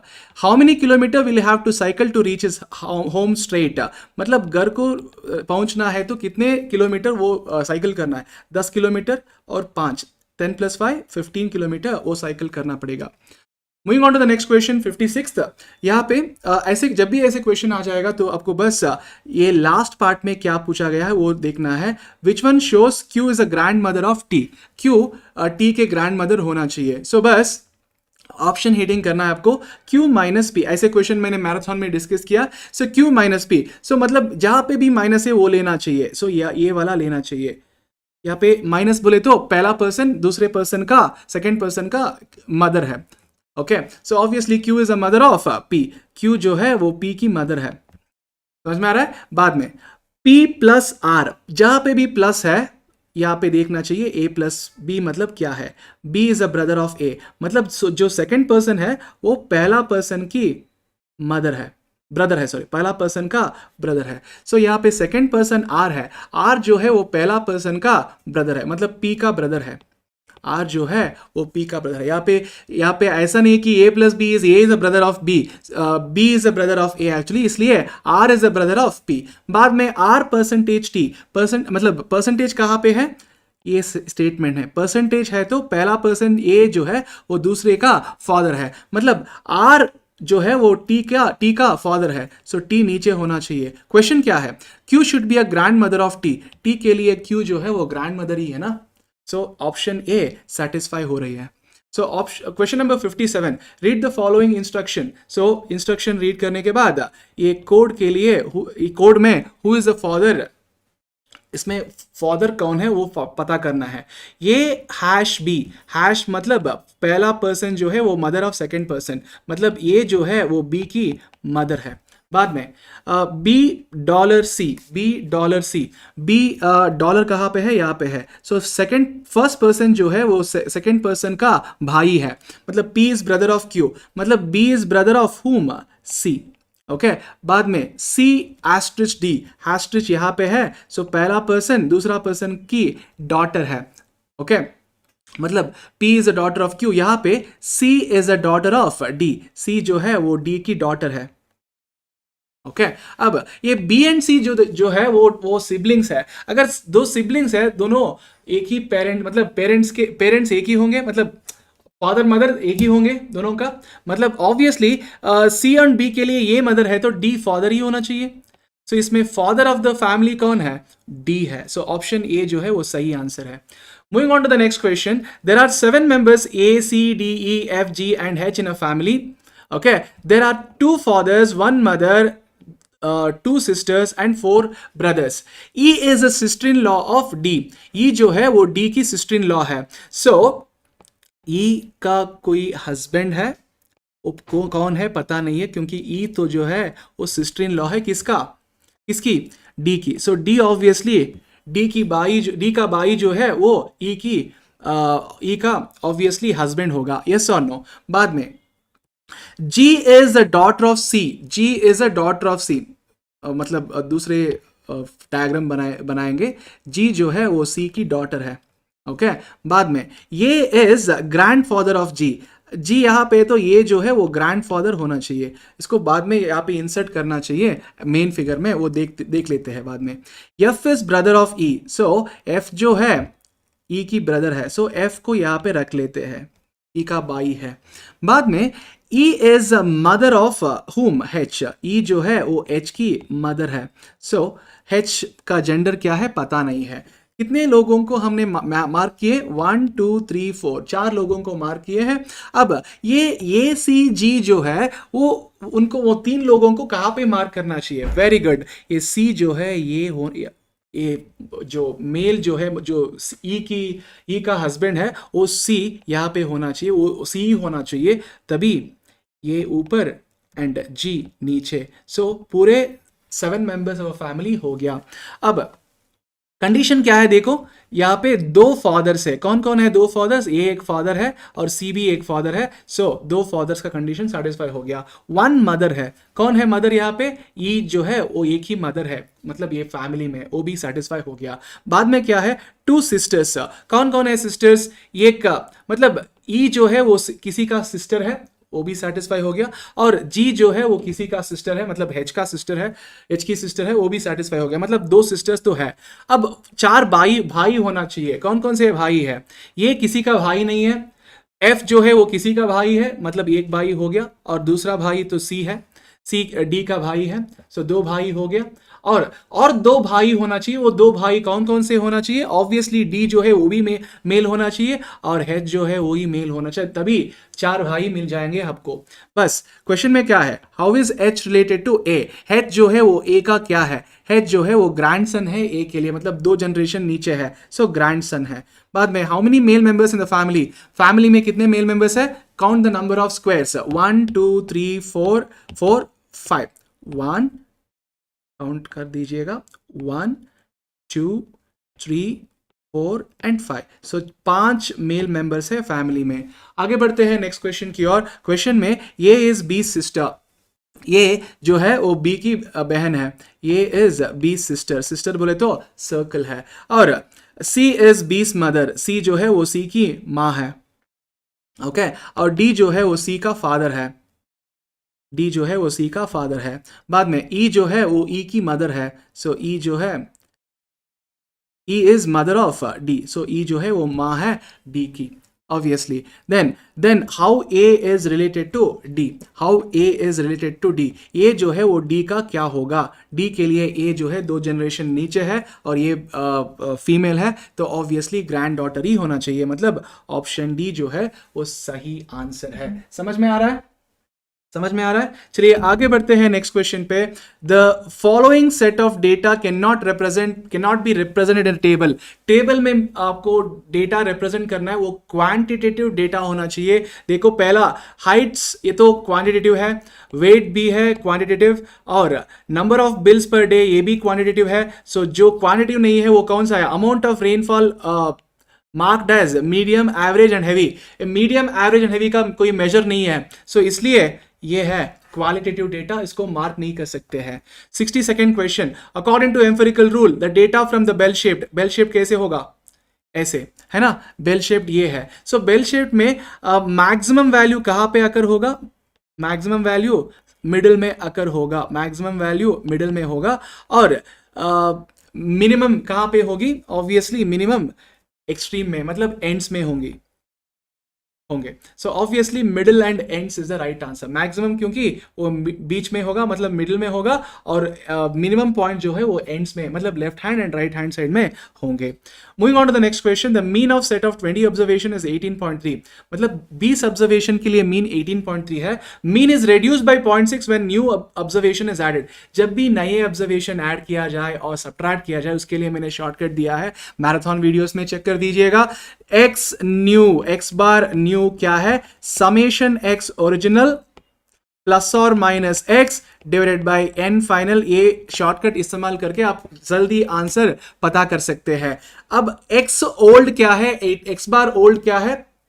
मतलब मीन ओल्ड जो है 18.3 है और वो 0.6 से कम हो गया. सो 18.3 माइनस 0.6 ये हमारा नया मीन है. सो 17.7 जो है वो एक्स बार न्यू है. अब समेशन एक्स ओरिजिनल क्या है? समेशन एक्स कैसे पता करते हैं? X bar multiplied with number of observation. So 20 into 18.3 ये हमारा ओरिजिनल है. सो 20 इंटू 18.3 करने से आपको 366 मिलेगी. ओके.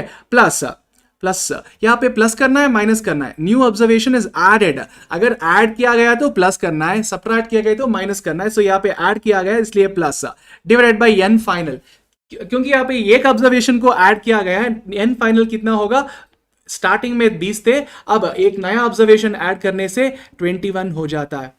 ओके सो क्योंकि नए ऑब्जर्वेशन ऐड किया गया, सो n फाइनल तो 20 नहीं है 21 है, सो 21 इंटू 17.7 कर दीजिएगा, आपको आंसर मिलेगी 21 इंटू 17.7 करने से आपको 371.7 मिलेगी, और ये माइनस 366 कर दीजिएगा 5.7, सो एक्स वैल्यू क्या है 5.7, सो ऑप्शन सी जो है वो सही आंसर है। Moving on to the next question, in a graphical representation of a data the largest, ये लार्जेस्ट नहीं है स्मॉलेस्ट है, गलत दिया गया है, smallest is 4 and largest numerical value is 25।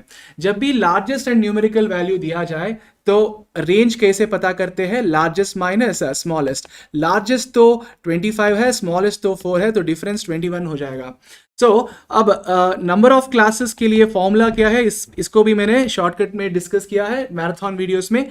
Number of classes range bye class length, range कितना है 21 और क्लास लेंथ कितना दिया गया है 4, so 21 by 4 is 5.25, so actually 5.25 को हमें राउंड अप करना है तो 6 है, so यहाँ पे 6 तो नहीं है, so nearest answer 5 ही है, so 5 is the number of classes. Histogram is used for finding mode, है ना, graphically it is used to find mode.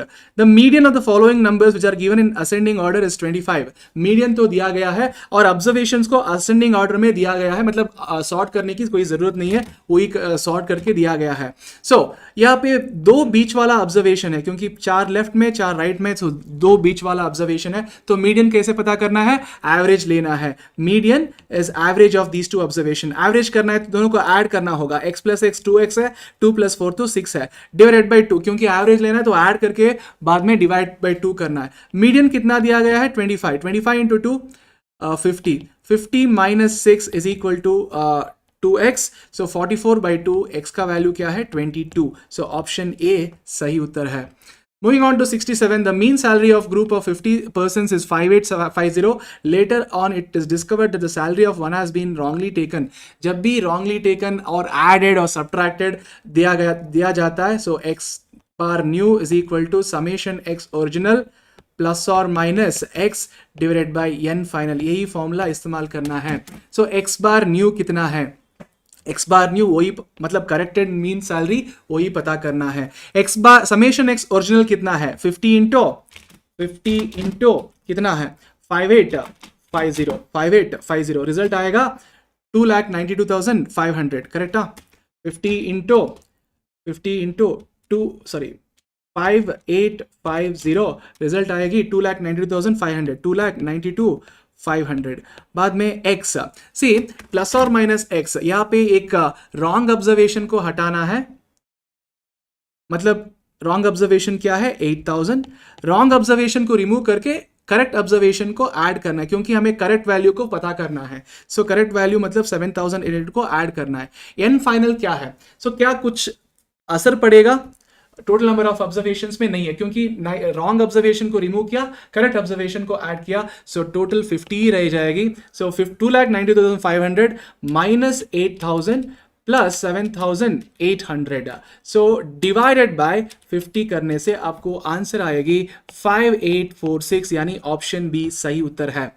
Moving on to the next question, if the mode of the data is 18, mean is 24. Mode दिया गया है 18 and mean is 24. Median क्या है, empirical formula क्या है, relationship between mean median mode, mode is equal to 3 median minus 2 mean. हमें क्या चाहिए, median चाहिए, so mode plus 2 mean is equal to 3 median, so obviously median रह जाएगा, 3 यहाँ पे डिनोमिनेटर में जाएगा। so obviously first of all 2 mean पता करेंगे, 2 into mean कितना है 24, 2 into 24 बाद में ऐड करेंगे मोड को, मोड कितना है 18 प्लस 18 डिवाइडेड बाय 3 करने से आपको 22 मिलेगी, x मतलब मीडियन इज 22।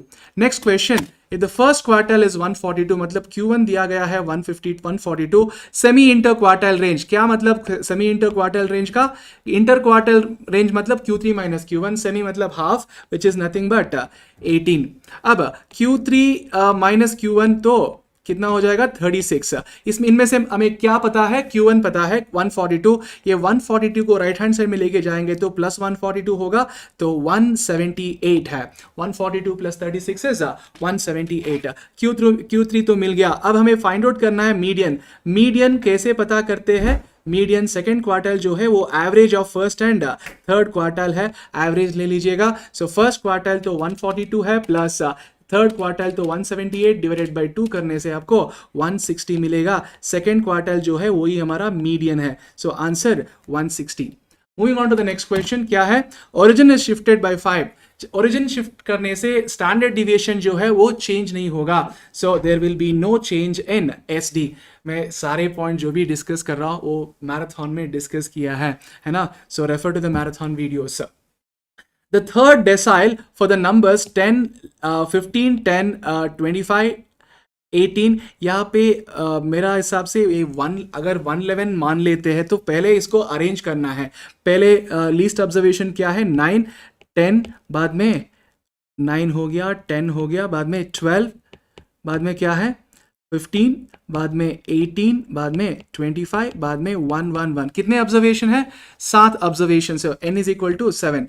थर्ड डेसाइल पता करना है तो 3/10 इंटू n+1 द होल्थ वैल्यू, क्योंकि ये अनग्रुप डेटा है। सो हमें n तो 7 है, 7 + 1 तो 8 है, 8 इंटू 3 डिवाइडेड बाय 10, तो आपको आंसर मिलेगी 2.4 वैल्यू। 2.4 वैल्यू बोले तो कौन से दो वैल्यूज के बीच में रहता है? सेकंड एंड थर्ड वैल्यूज के बीच में रहता है। हमें क्या करना है? इन दोनों के डिफरेंस लेना है। डिफरेंस क्या है? 2। बाद में ये डेसिमल पॉइंट जो भी है उसको मल्टीप्लाई करना है, बाद में इन दोनों में से जो लीस्ट है उसको ऐड करना है। सो आपको आंसर निकल के आएगी 10.8। 2 इंटू 0.4 करने से 0.8 आएगी, तो 10.8। नियरेस्ट आंसर तो 10.7 है। Okay, so moving on to the next question. Harmonic mean for two numbers is given as 4.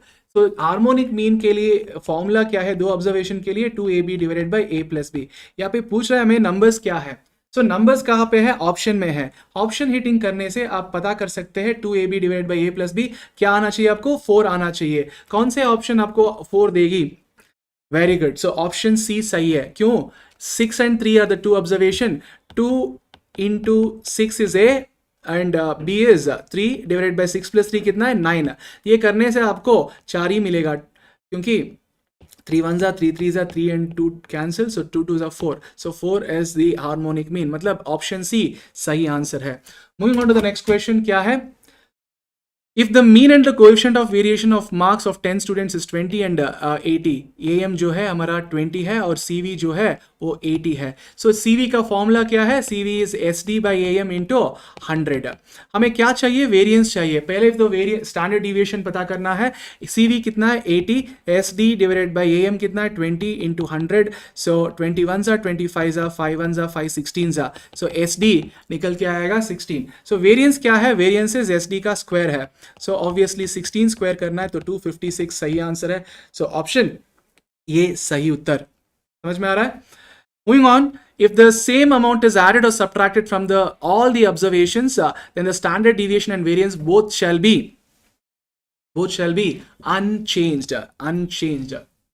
unchanged रहेंगे, सेम नहीं होंगे। SD एंड वेरिएंस दोनों सेम रहते हैं क्या? नहीं है, क्योंकि वेरिएंस जो है SD के स्क्वायर है। सो दोनों अनचेंज रहेंगे, क्योंकि शिफ्ट ऑफ ऑरिजिन ऐड या सब्ट्रैक्ट करने से उसको हम बोलते हैं shift of origin. The algebraic sum of the deviation of set of values from the arithmetic mean क्या है? 0। इसको डिस्कस किया मैंने मैराथन में, प्लीज रेफर कर दीजिएगा। इसको प्रूव भी किया है मैंने। ओके, सो हमेशा sum of the deviation taken from arithmetic mean कितना होगा? 0 होगा। AM of 15 observation is 9। 15 observations के मीन क्या है? 9। AM ऑफ 9 ऑब्जर्वेशन मतलब 15 में से 9 ऑब्जर्वेशन के मीन क्या है? 11। इसका मतलब ये हुआ कि 15 जो है वो टोटल है, मतलब N1 + N2, और टोटल के लिए जो भी मीन दिया गया है वो कंबाइंड मीन है। हमें फाइंड आउट करना है AM ऑफ रिमेनिंग ऑब्जर्वेशन, मतलब कितने ऑब्जर्वेशन बचा हुआ है? कितने ऑब्जर्वेशन बचा हुआ है? 6। सो N2 इज इक्वल टू 6।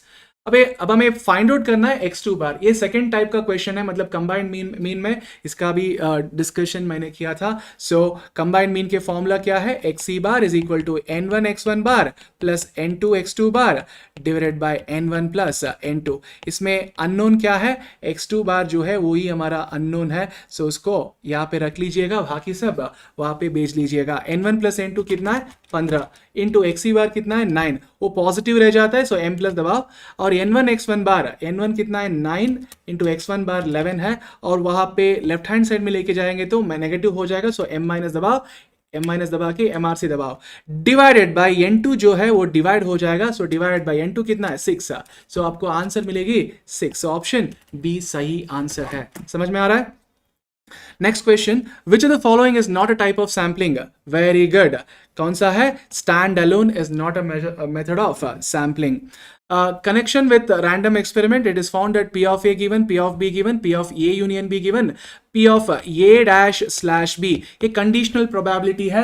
क्या है? P of A dash intersection B divided by P of B, conditional probability का definition। अब P of A dash intersection B का मतलब क्या है? only B। ओनली बी के लिए फॉर्मूला क्या है, मैंने इसको भी डिस्कस किया है, मैराथन में रेफर कर दीजिएगा। ओनली बी का formula P of B minus P of A intersection B. अब P of A intersection B को कैसे पता करते हैं? P of A union B formula पता है ना, क्या है? P of A plus P of B minus P of A intersection B. अब ये दोनों पोजीशन इंटरचेंज करके पता कर दीजिएगा P of A intersection B क्या है। पी ऑफ ए का वैल्यू क्या है 2/3, type 2/3 m plus. P of B का वैल्यू क्या है 3/5, type 3/5 m plus. P of A union B वहां पे जाएगा, वो नेगेटिव रह जाएगा। P of A union B 5/6 है और वो नेगेटिव है, so m minus mrc। So आपको आंसर निकल के आएगा 0.4333, ये हमारा P of A intersection B. अब P of B minus P of A intersection B divided by P of B. अब पी ऑफ बी का वैल्यू क्या है? पी ऑफ बी की value 3 divided by 5 oh minus P of A intersection B तो 0.4333 है, divided by नहीं करना है हमें। पी ऑफ बी तो 3/5 है, ऊपर जाएगा तो 5/3, सो मल्टीप्लाई करना चाहिए 5 डिवाइडेड बाय 3, सो रिजल्ट 0.2778। सो जो भी ऑप्शन आपको 0.2778 देगा वही सही आंसर है। सो कौन सा है? Very good, option D. 5/18 करने से आपको 0.2778 ही आएगा, सो ऑप्शन डी सही है। सो आगे बढ़ते हैं 79th क्वेश्चन पे। If a card is drawn at random from a pack of 52 cards, what is the chance of getting a spade and और एन एस? यहाँ पे कितने इवेंट्स है? 2 इवेंट्स है, पहला इवेंट ए है और दूसरा इवेंट बी है। 2 इवेंट्स को सेपरेट करने वाला क्या है? और है, और का मतलब क्या है? यूनियन। सो हमें फाइंड आउट करना है P of A union B का फॉर्मूला क्या है? P of A plus P of B minus P of A intersection B. बताओ पी ऑफ ए का मतलब क्या है? स्पेड। कितने स्पेड्स है? 13 आउट ऑफ कितने? 52। पी ऑफ बी एस, कितने एसेस है? 4 आउट ऑफ कितने? 52। और P of A intersection B का मतलब क्या है? वो कार्ड जो है वो स्पेड भी होना चाहिए, इंटरसेक्शन मतलब एंड वो एस भी होना चाहिए। कितने स्पेड्स एस भी है? सिर्फ एक ही एस स्पेड में होगा, सो ऑब्वियसली एक ही एस है जो स्पेड भी है, सो 1/52। सो रिजल्ट क्या है इसका? 13 + 14 17, 17 - 1 16, 16/52, सो यानी 16/52। रिजल्ट आपको आएगी 0.3076। सो ऑप्शन डिवाइड करके देख लीजिएगा, 4/13 करने से आपको वही आंसर मिलेगी, सो ऑप्शन ये सही आंसर है। 80th question, the chance of getting a sum of 10 in a single throw of 2 dice, वो मिसिंग है, सिंगल थ्रो ऑफ 2 डाइस 10 आना चाहिए, इसका भी मैंने मैराथन में डिस्कस किया। सो जब भी सम 7 तक है, सो आपको फेवरेबल आउटकम चाहिए तो सम -1 करने से आपको फेवरेबल आउटकम मिल जाएंगे। सम 7 से ज्यादा है तो जो भी सम है उसको 13 से सब्ट्रैक्ट कर दीजिएगा, आपको फेवरेबल आउटकम मिल जाएगा। So obviously 10 is the sum, so favourable outcomes कितना है? ये 7 से ज्यादा है तो ऑब्वियसली 13 से सब्ट्रैक्ट करना है। ये हमारा n ऑफ a है, कितने हैं? 3। अब p ऑफ a क्या है? n of a by n of s। अब बताओ क्या है? 3 है और n ऑफ एस तो 36 क्योंकि 2 डाइस है, सो n ऑफ एस 36, सो 3/36 है मतलब 1/12। ऑप्शन बी जो है वो सही answer. Random variable has as the following probability distribution. जब भी आपको प्रोबेबिलिटी डिस्ट्रीब्यूशन दिया जाए और आपको k वैल्यू पूछा जाए, ऐसे k देखो प्रोबेबिलिटी में है, आपको पता है sum of the probabilities is always equal to 1। ये सारे प्रोबेबिलिटीज को ऐड करें तो आपको मिलेगा k + 2k + 2k कितने हैं, 5k है, and that is equal to 1, so k की वैल्यू क्या है, 1/5, सो ऑप्शन सी सही answer. Question number 82, a number is selected at random from a set 1 to 99। ये सारे क्या है, नेचुरल नंबर्स है। Probability that it is divisible by 9 और 11, सो कितने इवेंट्स है, 2 इवेंट्स है, 9 और 11। क्या सेपरेट कर रहा है, यूनियन, मतलब और मतलब यूनियन, सो हमें ये यूनियन भी फाइंड आउट करना है, so p of a plus p of b minus p of a intersection b। अब P ऑफ A मतलब क्या है, कितने नंबर से जो 9 से डिवाइड होता है, सो अगर वो N ऑफ A को पता करना है तो सो कितने नंबर से, टोटल 99 नंबर्स है, डिविजिबल बाय 9, तो ऑब्वियसली 99/9 11 है। वैसे भी N ऑफ B मतलब 11 से डिवाइड होना है, तो टोटल नंबर 99 है और 11 से डिवाइड होंगे तो कितने नंबर्स है, 9 नंबर्स है। अगर आपको 9.8 आ गया तब भी 9 ही लेना है, सो जो भी इंटीग्रल पार्ट है उतना ही लेना है। अगर 9.9 आ गया तब भी 9 ही लेना है।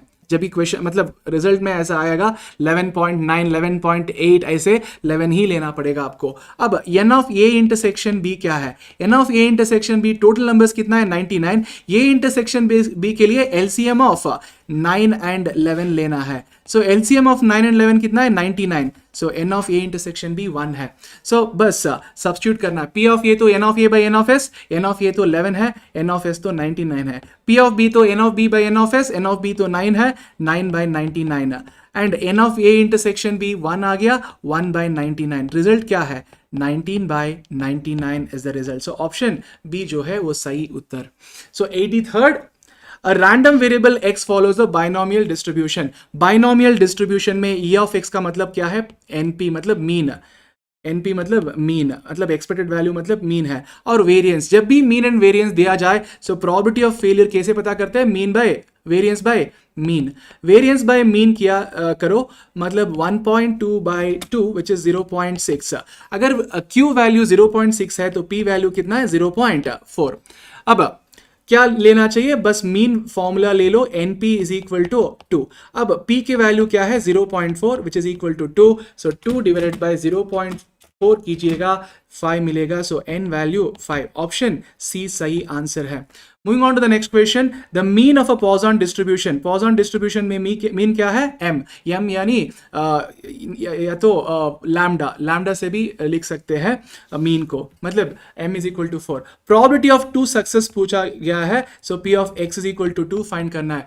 सो पॉइसन डिस्ट्रीब्यूशन का प्रोबेबिलिटी मास फंक्शन क्या है, e power minus m power x by x factorial. अब e पावर m की वैल्यू क्या है, 4, और m की वैल्यू 4 है, x की वैल्यू क्या है यहाँ पे 2, क्योंकि 2 सक्सेसेस पूछा गया है, डिवाइडेड बाय 2 फैक्टोरियल। 4 स्क्वायर तो 16 है, 2 फैक्टोरियल तो 2 है, 16/2 तो 8 है, और e पावर -4 डिनोमिनेटर में जाके e पावर +4 हो जाएगा, सो 8/e पावर 4 जो है वो सही आंसर है। Moving on to 85th question, the mean deviation about median for a standard normal variate। standard normal, see first of all normal distribution के लिए mean deviation formula क्या है, 0.8 times sigma। standard normal variation मतलब distribution है तो sigma का value क्या है, sigma की वैल्यू 1 है, so standard normal distribution में sigma is 1, mu is equal to 0, मैंने मैराथन में डिस्कस किया है, रेफर कीजिएगा। so अब क्या करना चाहिए, बस sigma की जगह में 1 पुट करना, क्योंकि स्टैंडर्ड नॉर्मल वेरिएबल है। सो ऑब्वियसली आंसर क्या है मीन डिविएशन की, 0.8। चलिए आगे बढ़ते हैं, next question, if the quartile deviation of a normal distribution is 10, QD दिया गया है 10, if the quartile deviation of a normal distribution with mean is 10, mean तो 10 है और स्टैंडर्ड डिविएशन 4 है। जब भी स्टैंडर्ड डिविएशन दिया जाए तो क्वार्टाइल डिविएशन आसान से पता कर सकते हैं, मीन की जरूरत नहीं है। कैसे, so 2SD is equal to 2.5, MD is equal to 3QD, ये फॉर्मूला इस्तेमाल कीजिएगा। जब भी आपको SD पता है, QD आसान से पता कर सकते हैं। 2SD divided by 3 is equal to QD, क्योंकि 2QD को 2SD को 3QD से इक्वेट किया जाए तो 2SD by 3 is equal to QD मिल जाएगा. सो बस 2 into what is SD, SD कितना है 4 डिवाइडेड बाई 3 करो, आपको आंसर मिलेगी QD is equal to 2.666. Nearest answer क्या है 2.7, वो है हमारा quartile deviation. Okay, if 2 quartiles, 2 quartiles मतलब क्या मानना है Q1 एंड Q3 ही मानना चाहिए. What is the standard deviation. So पहले जब भी आपको क्वार्टाइल्स दिया जाए तो हम क्या पता कर सकते हैं, QD पता कर सकते हैं. क्या है Q3 minus Q1 divided by 2. जल्दी डिफरेंस पता करो. 25.4 minus 14.6 divided by 2. So result है 5.4. क्वार्टाइल डिविएशन आ गया. हमें क्या चाहिए, स्टैंडर्ड डिविएशन चाहिए. कौन सा रिलेशनशिप, फिर से यही रिलेशनशिप इस्तेमाल करना है. हमें क्या चाहिए, स्टैंडर्ड डिविएशन चाहिए. 2SD इक्वल टू 3QD है तो SD क्या है 3QD डिवाइडेड बाई 2. बस 5.4 इंटू 3 करो डिवाइडेड बाई 2. सो आपको आंसर मिलेगी 8.1. नियरेस्ट आंसर क्या है 8. सो ऑप्शन डी सही है. P is larger than 0.5. जब भी P larger than 0.5 तो obviously Q less than 0.5 है. इसका मतलब ये हुआ कि P जो है वो larger than Q है. जब भी P is equal to Q है बाइनोमियल डिस्ट्रीब्यूशन के लिए वो सिमेट्रिकल हो जाएगा. P less than Q है तो positively skewed, P greater than Q है तो नेगेटिवली स्क्यूड. सी पॉजिटिव हो या नेगेटिवली स्क्यूड हो वो एसिमेट्रिकल है. सो सिमेट्रिकल कब होगा, P is equal to Q है तो तभी सिमेट्रिकल है. ये सिमेट्रिकल है तो वो नेगेटिवली स्क्यूड भी हो सकता है, नहीं तो पॉजिटिवली स्क्यूड भी हो सकता है. एक्चुअली यहां पे P ग्रेटर देन Q है तो नेगेटिवली स्क्यूड है. नेगेटिवली स्क्यूड ऑप्शन में नहीं है तो एसिमेट्रिकल बोल सकते हैं आप. 89th question, a die is thrown कितने बार 100 times. If getting an even number is considered to be a success. Even number आ गया तो वो सक्सेस है. ऑब्वियसली फेलियर क्या है, ऑड नंबर आ गया तो वो फेलियर है. सो हमें क्या चाहिए, वेरिएंस चाहिए. हम वेरिएंस फाइंड आउट करना है तो बस बाइनोमियल इस्तेमाल करो, NPQ फॉर्मूला. सो n जो है वो नंबर ऑफ ट्रायल्स, कितने ट्रायल्स है 100. ओके, अब प्रोबेबिलिटी ऑफ सक्सेस क्या है. सो ये जब भी आप probability of success and failure find out करते हैं, आप एक ही डाई मानना चाहिए, एक ही डाई मानना चाहिए, 100 डाई नहीं है. सो एक ही डाई मानेंगे तो कितने फेवरेबल आउटकम्स है इवन नंबर आने की, 2, 4, 6. मतलब 3 फेवरेबल आउटकम है आउट ऑफ 6. अब फेलियर क्या है, अगर सक्सेस 3/6 है तो फेलियर भी 3/6 ही है, क्योंकि दोनों का सम एक ही है ना. P plus Q is equal to 1. इसलिए 100 इंटू 3 डिवाइडेड बाय 6 इंटू 6 कितना 36. रिजल्ट आपको आएगा 25. ऑप्शन बी सही answer. 2 regression lines are perpendicular to each other. जब भी रिग्रेशन लाइंस परपेंडिकुलर है तो R वैल्यू क्या है 0. ये सारे पॉइंट्स मैंने मैराथन में डिस्कस किया है. Okay, R is equal to 0.6. Coefficient of non determination क्या है फॉर्मूला, coefficient of non determination is 1 minus R square. R की वैल्यू क्या है 0.6, स्क्वायर कर दीजिएगा इनटू इक्वल. बाद में उसको नेगेटिव कैसे करेंगे, प्लस और माइनस दबाने से. बाद में 1 को ऐड करना है, +1 करो. सो रिजल्ट आएगा 0.64. ऑप्शन डी सही आंसर है. 92nd क्वेश्चन क्या है, the sum of the squares of the differences in the ranks of marks obtained in physics and chemistry of by 10 students is 150. मतलब समेशन डी स्क्वायर जो है वो 150 है और ये 10 जो है वो हमारा n है.